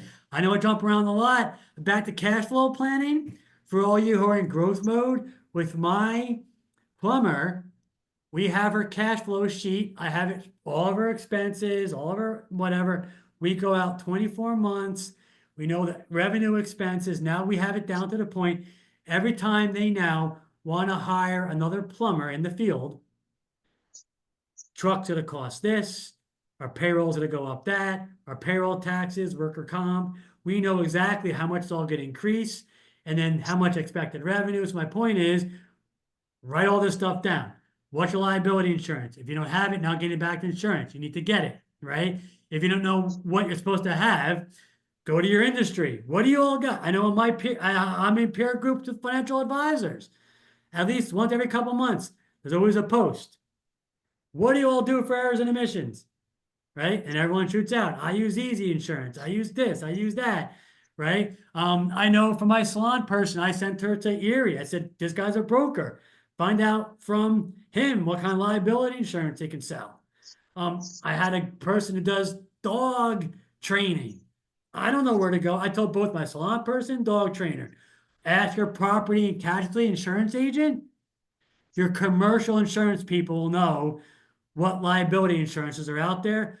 Hopefully they'll know what ones might be specific for your business. If they don't know, they might have a general liability policy that will suffice. Or if they don't know, or you don't know, if you're a dog groomer or a food person or a home insurance, ask people in the business, what are they using? Right? Same thing. But you Hey, want to have Keith? one? Yeah, go Hey, ahead. Keith? Yep. Yeah, if I can just interrupt for just a sec. Yasmin was asking, what do you look for when you're trying to choose a bookkeeper or an accountant? All right. I keep saying great question. What do you look for? I mean, people buy from people they know, like, and trust, correct? So just like everybody in this call, people are going to buy from you because they know you, they like you, they trust you. Now, same thing. How do you find an accountant, a CPA, or anybody? You're going to hire someone you know, like, and trust. And if you don't know anybody, what's the best way to find someone? You're going to ask your peer groups, your neighbors, other professionals. Who do you use that you know, like, and trust to do this work? So one way I would tell you to find somebody is to ask people that you know, like, and trust who they hire to do their bookkeeping and who they hire to do their taxes. I know, again, I'm really big into just networking and meeting people in the local community. And a lot of times I find people that way as well. And then over time, I get to know, like, and trust them. Why? Because I keep seeing Sam at the chamber after hours every month for the past 2 years, you know? But that's how you do it. You ask, obviously people with experience is a nice thing. I know for the insurance stuff, I like brokers, so I'm a little biased to that, meaning people who can shop. So I know your State Farms, Nationwide, all great places, or Geico's are great people. However, they can't shop, so they're married to that company. And also a lot of times in that world, you're paying for all that, $1 million Super Bowl ad.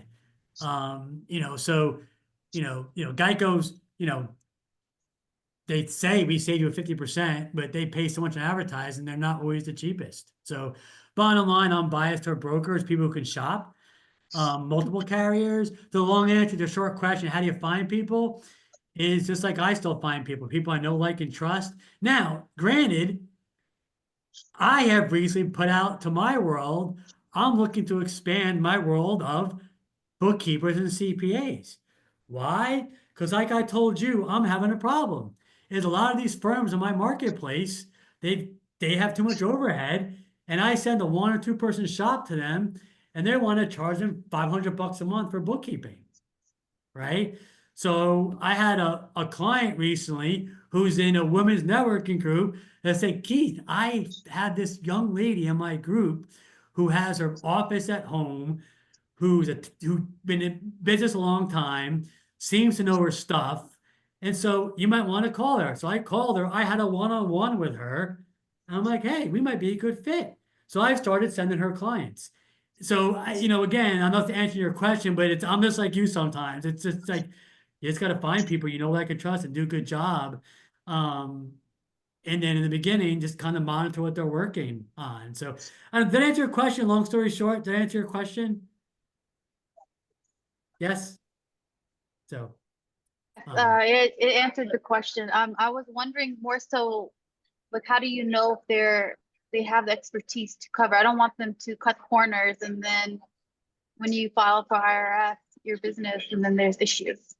yeah, and So I, I'm not yeah, specialist, I think I'm not well versed in that world of accounting, but I feel like there's different types. The general accountants that you have who work for an employee versus the ones who have this kind of expertise in these kind of other topics that when you're running a business, it's a little different.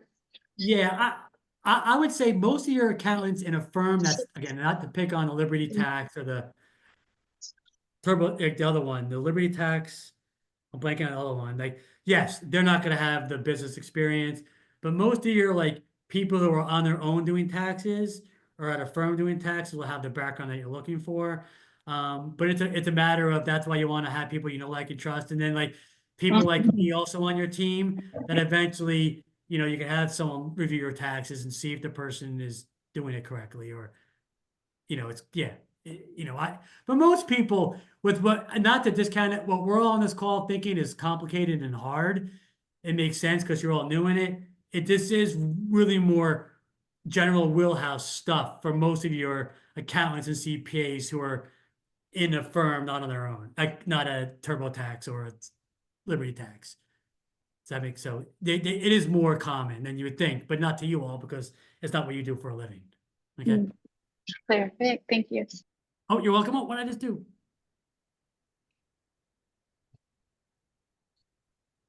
All right.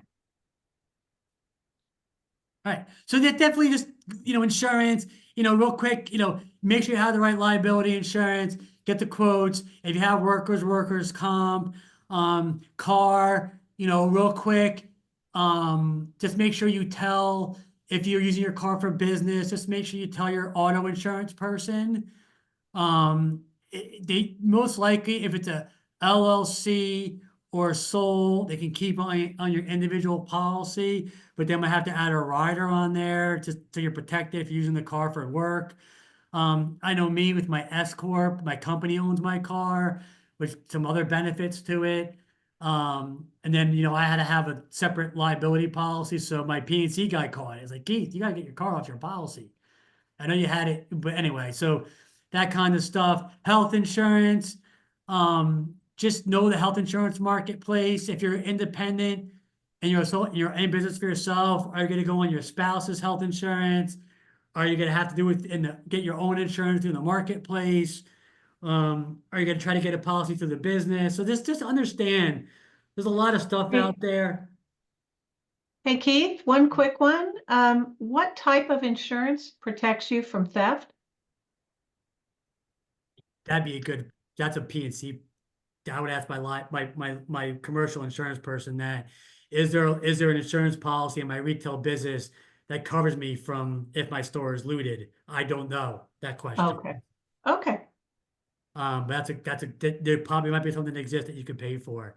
And then this stuff right here, life and business interruption, that, give a real quick example, that might not be yet as a startup, but for an example, I have a client that does cement pouring,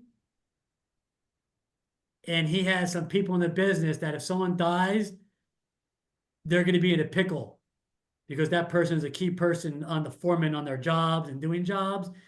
And so we went in and, yeah, the company bought a life insurance policy on that person that if he dies, the company gets money to hire somebody.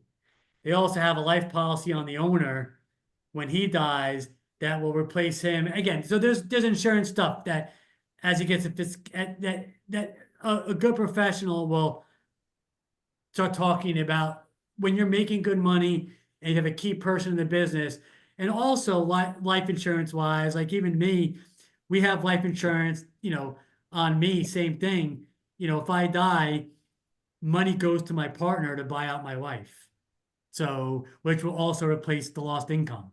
So there's insurance considerations. Just make sure you're thinking about this stuff. That's all. All right. So business plan basics. I'm starting to wrap this up here. We've talked about it all, right? Just write it down, short and simple. Communicate your ideas. Communicate who you are, what you're going to be, how you're going to sell and market, what your financials are. And to me, that's everything in a nutshell, right? Share it with people. Now I'm repeating myself here. Provide the data. Build your team. You keep talking about it, right? How do you build your team? You want to have a good lawyer, eventually accountant, insurance person, get yourself a mentor. Bankers are valuable. You want a good banker relationship, right? That was way more evident during COVID. If you guys were in a business during COVID, during all that PPP stuff, the PPP program, while I knew of banks that were doing it with non-customers, most of the people that got good service and good help for that PPP loan program were people that had existing relationships with a bank, right? So just have those relationships. For lots of reasons, they become a valuable part of your team. Okay. And then you're going to get when you get the email from SCORE with the deck, you're going to get an assessment in there. Just do your assessment, score yourself. I think it looks like this, scale 1 to 10. Just score yourself where you're at. It'll give you a true indicator of what you need to be working on with you by yourself or with your mentor. Okay. And then, your homework is just start doing all the work we kept talking about today. Do the feasibility thing. I know I'm skipping through here so I can get to this is all repeats. We talked about, go on SCORE, get step 2, 3, and 4, 5 if you want, but work on these things on your own and build on it. It's an ongoing process. And then here's another resource for you. That's great. It's just SCORE National. A lot of great templates, a lot of great things. But also the one I gave in the beginning, use that to request a SCORE mentor. And even through this thing, through SCORE National, if you request a mentor, it brings you back to the local page. But everyone should get yourself a mentor.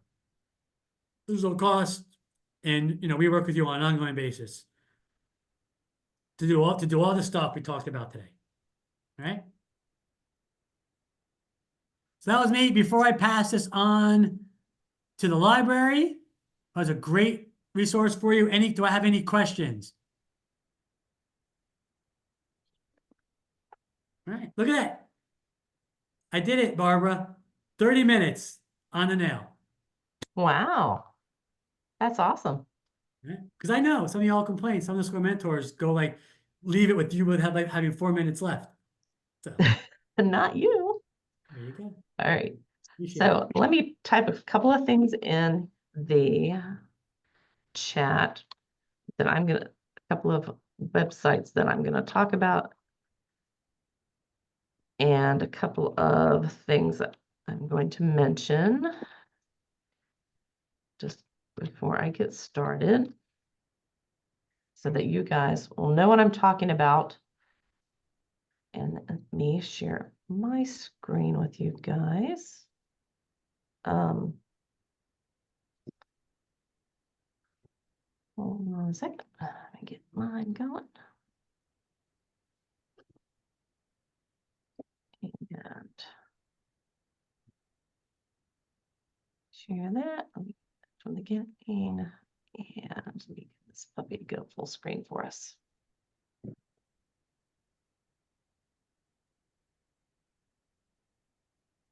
Sec. Let me move some things around.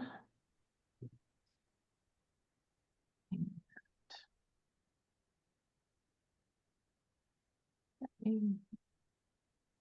had it on my other screen, so let's get this to go over here. So I am Barbara Gwynn. I am a librarian with the Charlotte-Mecklenburg Library System. And I am going to be talking about some things that are available to everybody. I know everybody is not with the Charlotte-Mecklenburg Library System.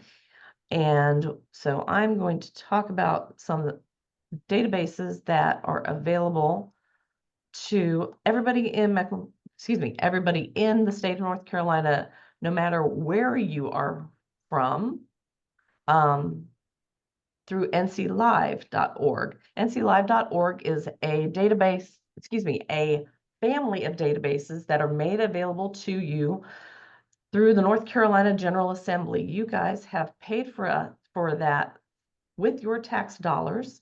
It is a set of databases that a set of 90 databases. Not all of them are business. Some of them have to do with things that are available through that are student-based things for the universities, things for kids, all kinds of things.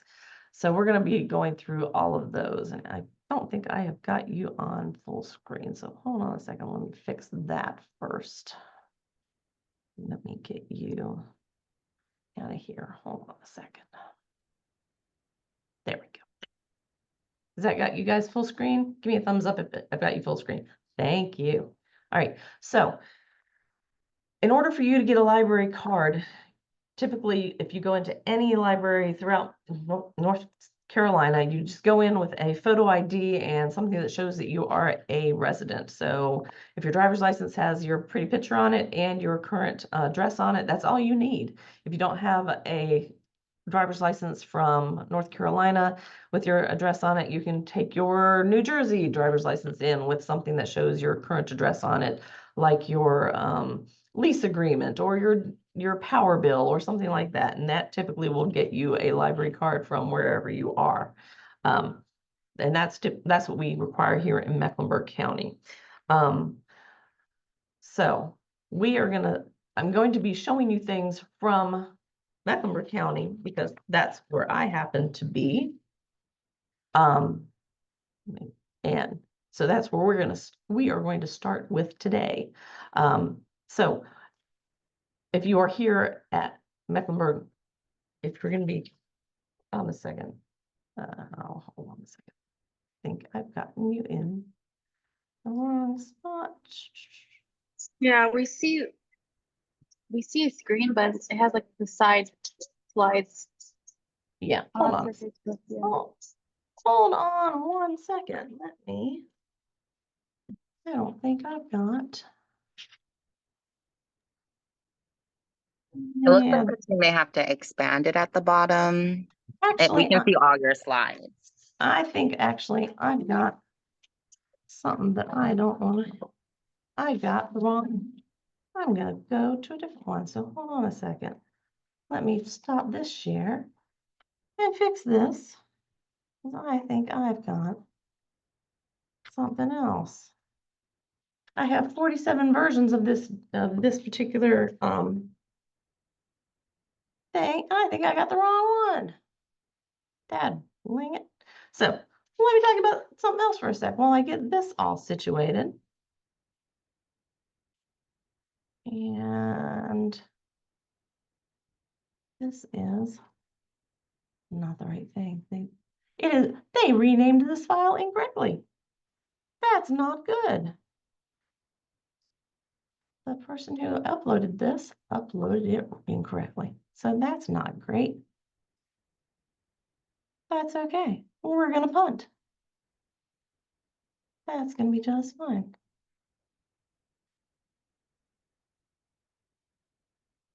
That's gonna be just fine. No worries.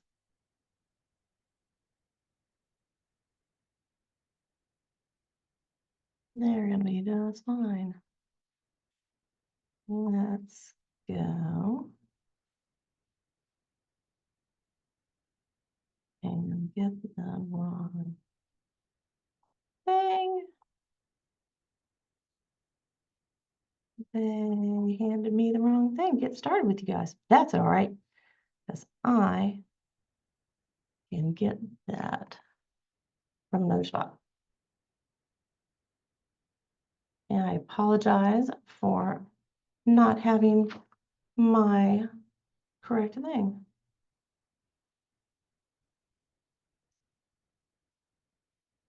That's absolutely terrifying because I just did this.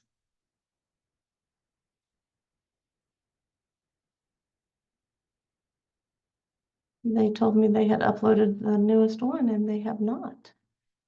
And I'm wasting your time and I apologize profusely for doing that.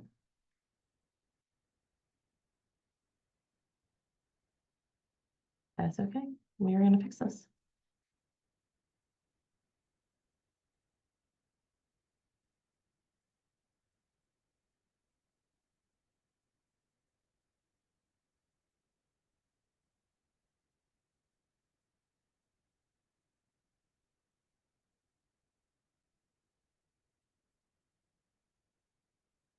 Mm.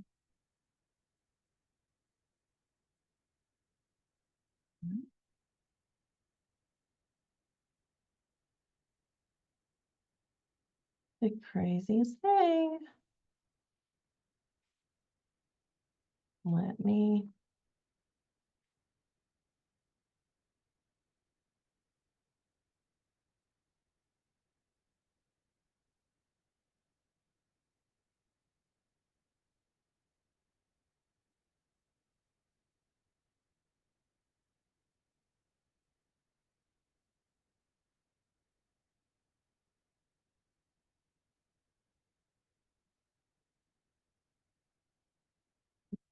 yes.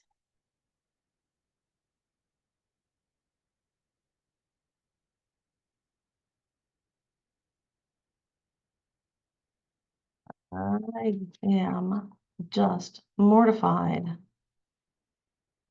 that I don't have this. That they've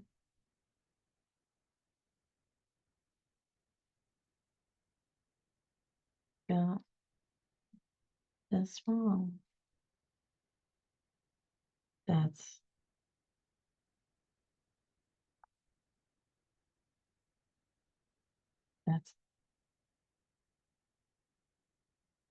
okay.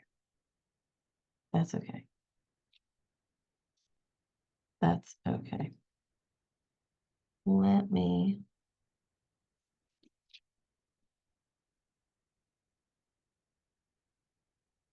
get this.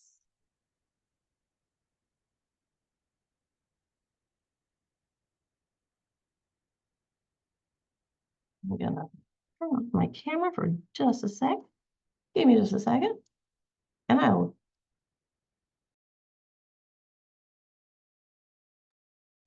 Does anybody want to ask, go back to the previous while we're waiting for Barbara and ask any questions?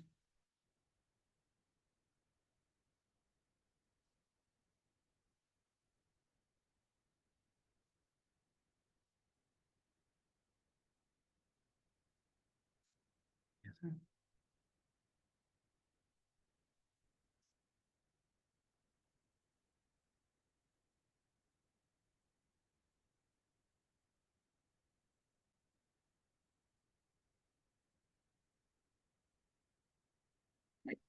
I have a question since we're Go ahead. waiting. Yeah, go ahead. I mean, So where you do I- mentioned a lot about like joining like networking programs. And to me, it seems easy, but sometimes you're like, okay, where do I start? Because there's Facebook has some. Um, like how do you find, because I know some of them require like private access. So how do you like, what do you suggest like based on clients you've worked with, what worked with for them in terms of getting into the networking side of it and Okay. building yourself through that? Great question. Well, Facebook is those places, to me, that's social media, right? Mhm.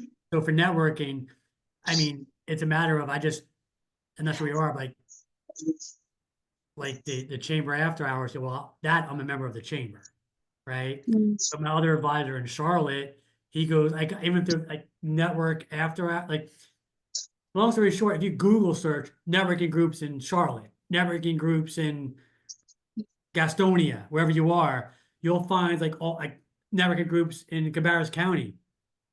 Right. Like I know there's Cabarrus Business Network, and then there's another one that meets on Wednesday morning in another place, and there's Cabarrus Connections. Like, and then I know so some of these don't cost money. I also know like there's a place called the Business Spa down in Locust, and they always have like a networking after hours once a month. Mhm. Right. And I saw them through Facebook. I don't know if to answer your question. It's just a matter of just searching and looking and going out, and then people tell you. I know like Flywheel has a location in Concord, right? They have them once a month. They do a networking event.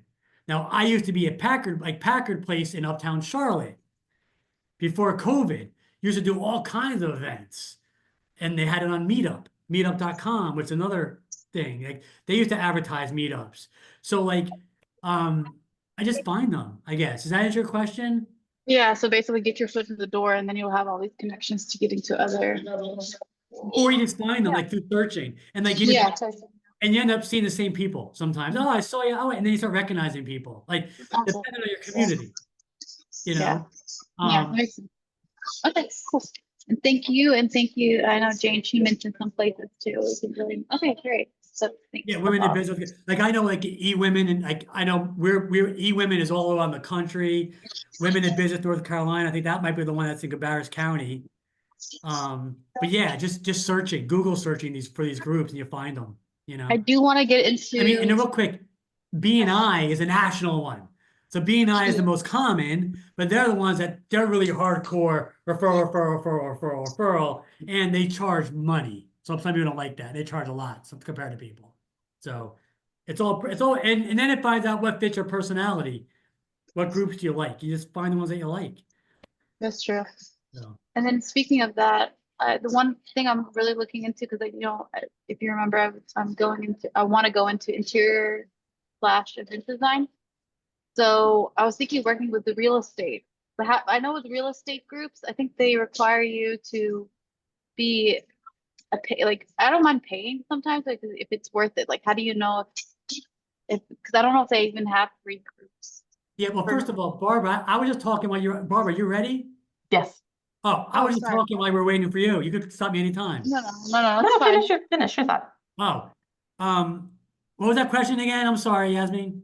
Like if you have any experience or with clients who've gotten into real estate groups who are not doing real estate, but I want to work with them because I feel like if you're trying to look for clients for interior design, that makes sense to work with the real estate. Yeah, so that was it. So to your point, how do you know if it's profitable? That's one where everyone has different opinions, right? I'm a little bit more of like nurture. Like I want sales quick, but also like I still have, I'm in it for the long haul. So if you're active and present in like an associate of realtors, like I have a design person in my business group Mm. and there's a realtor there and but she designed internal design. Right, you hire her to design inside your house, your office. So, as far as profitable, it might take you a while to nurture that relationship for someone like me. But, oh, wait a minute. I might be at a client meeting and they say, oh, yeah, you want to redo your house? I know someone, yeah, Yeah. great. Let me give you, and I go, hey, do you mind if Yasmin called you? And then I go to, my friend and say, hey, give Yasmin a call. You know what I'm saying? So, like that's how that works. So, like, meaning, Okay. you got to nurture that relationship for them to want to know, like, and trust you when they're out there selling houses and someone says, man, this living room is ugly. And then that Mm. realtor. So if you're out there networking all these realtors, you want them to look at you as their go-to person if they have someone that needs a turn in design in a house.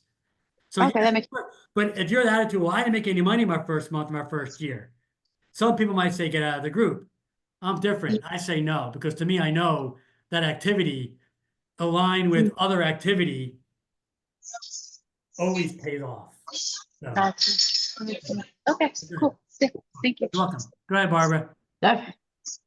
All right. We can do this. Okay. Now we're going to do this. Really. We're going to really do this.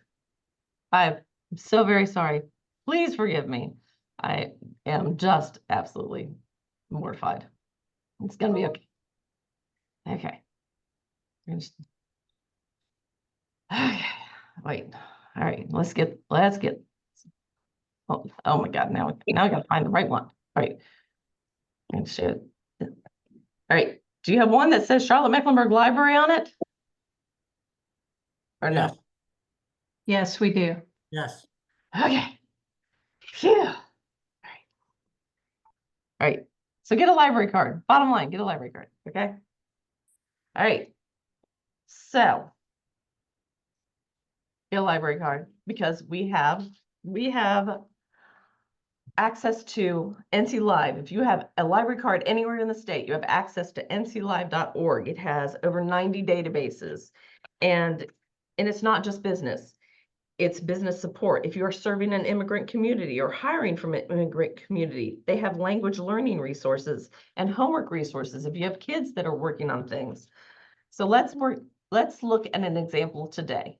So what are we working towards? So we're going to pretend you have a pet and we're going to do a market survey. So first thing we're going to do is we are going to research your type of business. Today, we're going to pretend like we are opening up a pet shop. And if you will notice in the lower left-hand corner, we have a NAICS code, NAICS, which stands for North American Industrial Classification System. We have a code, and we have an SIC code, Standardized Industrial Classification Code. You need to find out what your NAICS code, NAICS, and your SIC code are for your type of business. So every single kind of business has a NAICS code and an SIC and or an SIC code. It's like Puffs versus Kleenex. They do the same thing. They're both a tissue that you blow your nose in, but it is a number that is assigned to a type of business, and they are a different number. So if you are a restaurant, it could be 1, 2, 3, 4, 5 on a NAICS code. It could be 7, 8, 4, 5, 6 on an SIC code. But do know your numbers, and a business can have multiple of these. So for example, Walmart has a garden center. That's an SIC code. It has a paint department. That's an SIC code. It has a bakery. That's an SIC code. It has groceries. That's an SIC code. It has apparel. That's an SIC code. So it has like 27 SIC codes. It also has 20 NAICS codes. So each company can have not a bazillion, but it will have multiple SIC codes if they do multiple things. So find out what your NAICS code and SIC code is for your type of business. It will help you in the future. I will say that if you have something that is a vaguely new type of business, NAICS codes are updated more recently. SIC codes have not been updated very recently, but they are still used. If you're dealing with bankers, they will know what both of those are. So find out what those numbers are. The first database we're going to work with, which is available through NC Live, is ABI Inform. And one of the wonderful things that they have in ABI Inform is market research reports. And in a market research report, they come out quarterly, and they have things like sales and marketing and finance and regulation updates. They have industry growth. For example, someone was asking about what the industry growth was for restaurants. Now, this is not specific to Charlotte, but they said that it was medium for the nation overall, and that there's problems with getting people to work in that industry, and that it's volatile to get the foodstuffs in that industry. So it has that kind of information, and quarterly, that's good information to have. Trends and opportunities in that industry. Additionally, in ABI Inform, it has trade journals, and it will provide you with industry language. That's good information to have for your business plan. Some critical issues and challenges. So those types of quarterly information for your industry is going to be very important for your business plan. So you want to find out about your industry as you're getting started in your journey. Secondly, let's look at the businesses. So for example, your competition. If I'm opening up a pet store, I need to know what's the competition. Well, there are 269 businesses in Mecklenburg County. I'm in Charlotte, Mecklenburg, so I'm looking at that area. And if I use a database called Data Axle, again, this is available through NC Live, I can find out what are all the pet stores in this area. And so I can find out where are all of these pet stores, where are they located? And if I happen to have developed a special pet product, I can find out where are all the pet stores in Mecklenburg County, so I can go to them and see if I can get it put on their shelves, for example. You can also go into these specific ones. So it's not going, I've just got the first several listed, but I would have each individual location. Like if there's 10 PetSmarts in Charlotte, it would have each individual location of PetSmart. And if I click on the particular location, it will tell me the executive names, that they have, I don't know, 7 people working there or 20 people working there, the square footage of that store. So I have an idea of, is this a little boutique, or is this a large superstore? So it gives me an idea of what I'm up against. Am I going to have a little boutique kind of store, or am I going to have a big superstore kind of store? To give me an idea of who am I up against. And it can help you get an idea of what are they spending, and it gives you an average of how much money they're making. It's based upon square footage. It's based upon some other things. It's not an exact number of how much money they make, because that's going to be between them and their IRS filings. They're not going to make that available to just anybody, but it will give you a general idea of approximately how much they're making and approximately how much they are going to be spending on marketing and so forth. And Holly asked, so if you go, the name of the database that you want to go to get to all of these is nclive.org. You're going to go to nclive.org. You're going to identify the library system that you are with. So if it is, for me, it would be Charlotte Mecklenburg Library.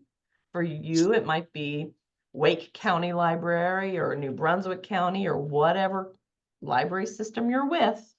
And then you're going to have to put in your library card to gain access to these databases. Okay. So these are through nclive.org.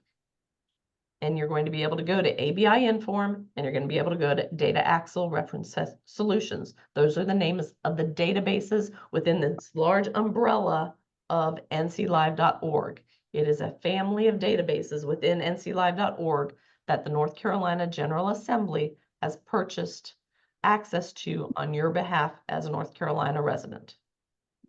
Okay? So that's Data Axle and ABI Inform are both available to anybody in North Carolina that has a library card. Some of the databases I'm going to tell you about are ones that are only available to some libraries. These are the two I've done so far are available to everybody who has a library card in North Carolina. Okay. So this is Data Axle, and I'm showing you, it's kind of like, if you're old enough to remember these things, the yellow pages, but then some, because it'll tell you about the particular companies and how much they're spending on marketing ish, how much their square footage is, that kind of thing. Okay. It'll also give you a map so that you can decide where you want to put your store. So if you're looking at this map, you might be able to find a place that is not being served by a pet store. Okay. So you can map out where you want your store to be, for example. Okay.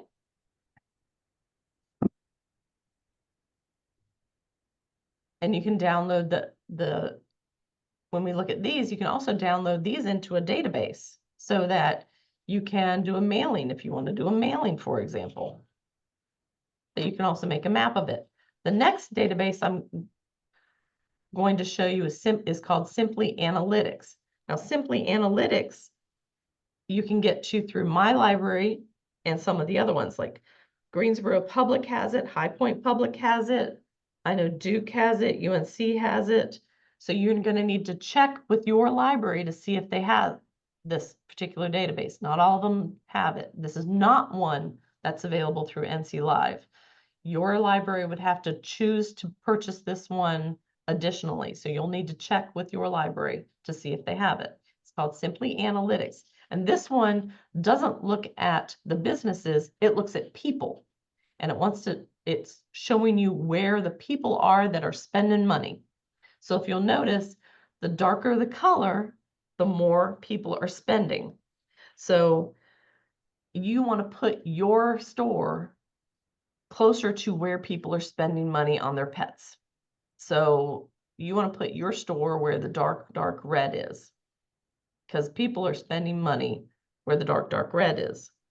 So if we take a look at it in chart form, because some people do better with charts rather than maps, it shows you that in 2022, people in Mecklenburg County spent almost $500 million on their pets. And the household size of how many people are in Mecklenburg County, how many people are in North Carolina, how many people are in the US, and household size and how much they're spending in general. And they're telling you how much money is being spent. So give you a little bit of market data to tell you how much is being spent. So if you've got $500 million in sales and 269 pet stores, is there room enough in this area for another pet store? Maybe there is, maybe there isn't. You have to decide. So if you decide yes, then you could use the information we got from Simply Analytics on the left-hand side over here and see that and compare that with the information from Data Axle on the right-hand side and see that there's only one pet store. So there's room for a pet store in this area. You could put one here because it looks like this is dark enough red, therefore people are spending money. So I could possibly get some people to spend money on my pet store here.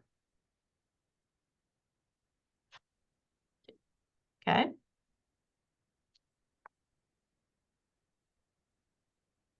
Additionally, you can use the information from Simply Analytics to see how old are the people. So if you're using social media,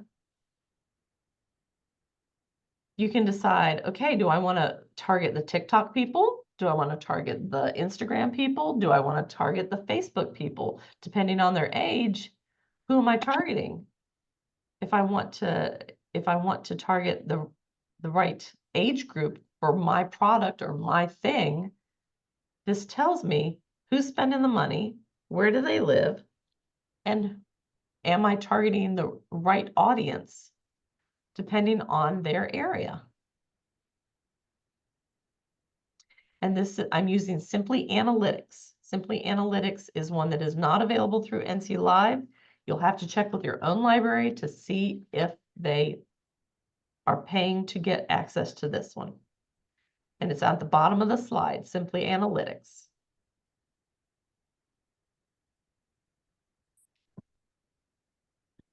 Okay.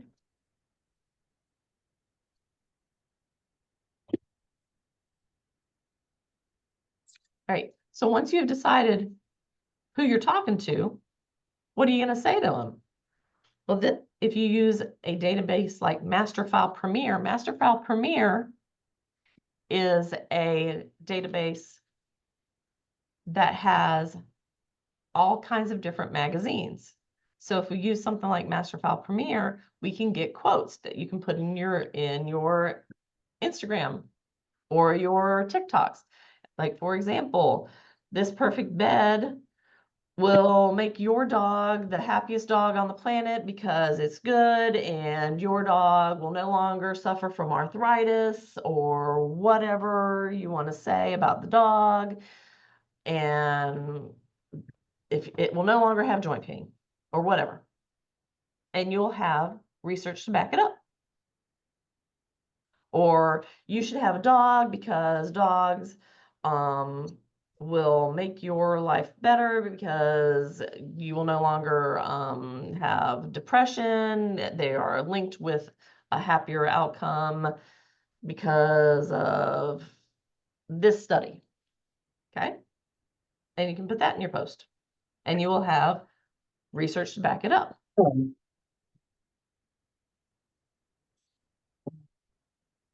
Did someone have a question? Nope, don't see any. Okay. Additionally, someone was asking specifically about something in Wait, the hold Charlotte on, hold on. market. Holly Stevens says this is what site, so I'm not sure what she's referring to. This is, the database is called Masterfile Premier. This database is Masterfile Premier, and it is available to you through NC Live. Yep, she said she got it. Thank you. Okay. Additionally, you need to be checking your local newspaper, business journal. For example, we have the Charlotte Business Journal. I know in the Raleigh area, they have the Triangle Business Journal. So you want to make sure that you are absolutely tapping into that. If you're doing business in Charlotte, you need to tap into Charlotte Business Journal. I was looking at it earlier when they were asking about restaurants in the Charlotte area, and I know that there are several things about Charlotte restaurants closing and opening, and some of them going into bankruptcy, some of them, announcing new locations. So you've got all kinds of stuff going on with openings and closings in the restaurant area, in the restaurant realm here in Charlotte. But definitely stay tuned, keep your finger on the pulse in your local area when it comes to that kind of stuff.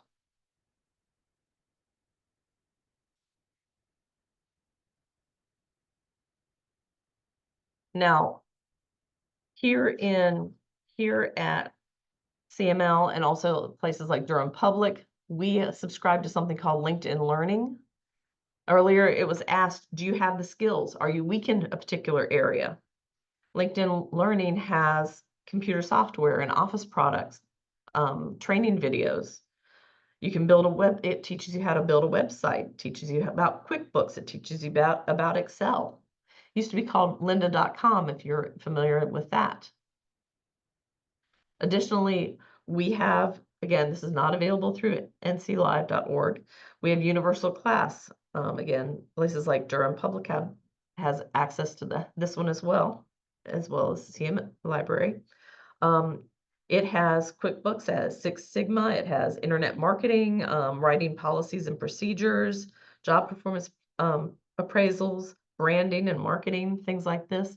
Universal Class is a little bit different in that these classes, a person is assigned to the class.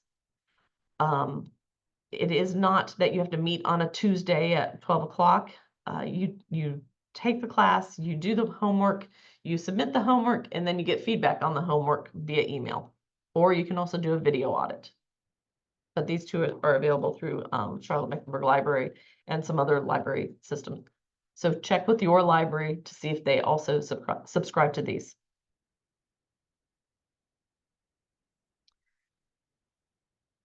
And no matter what library you subscribe to, belong to, make sure that you join a professional organization affiliated with your line of work.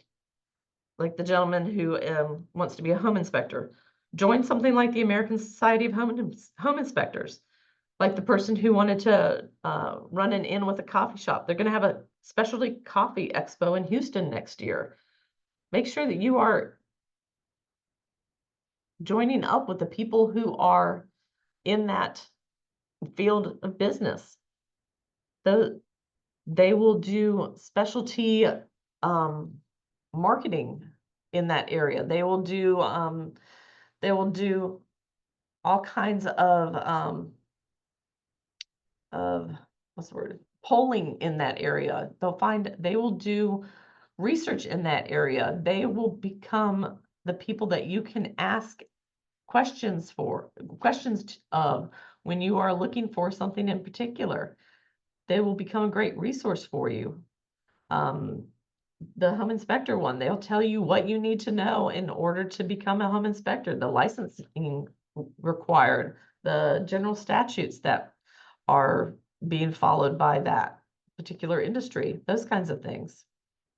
So look into your professional organizations because they are going to be a font of information for you.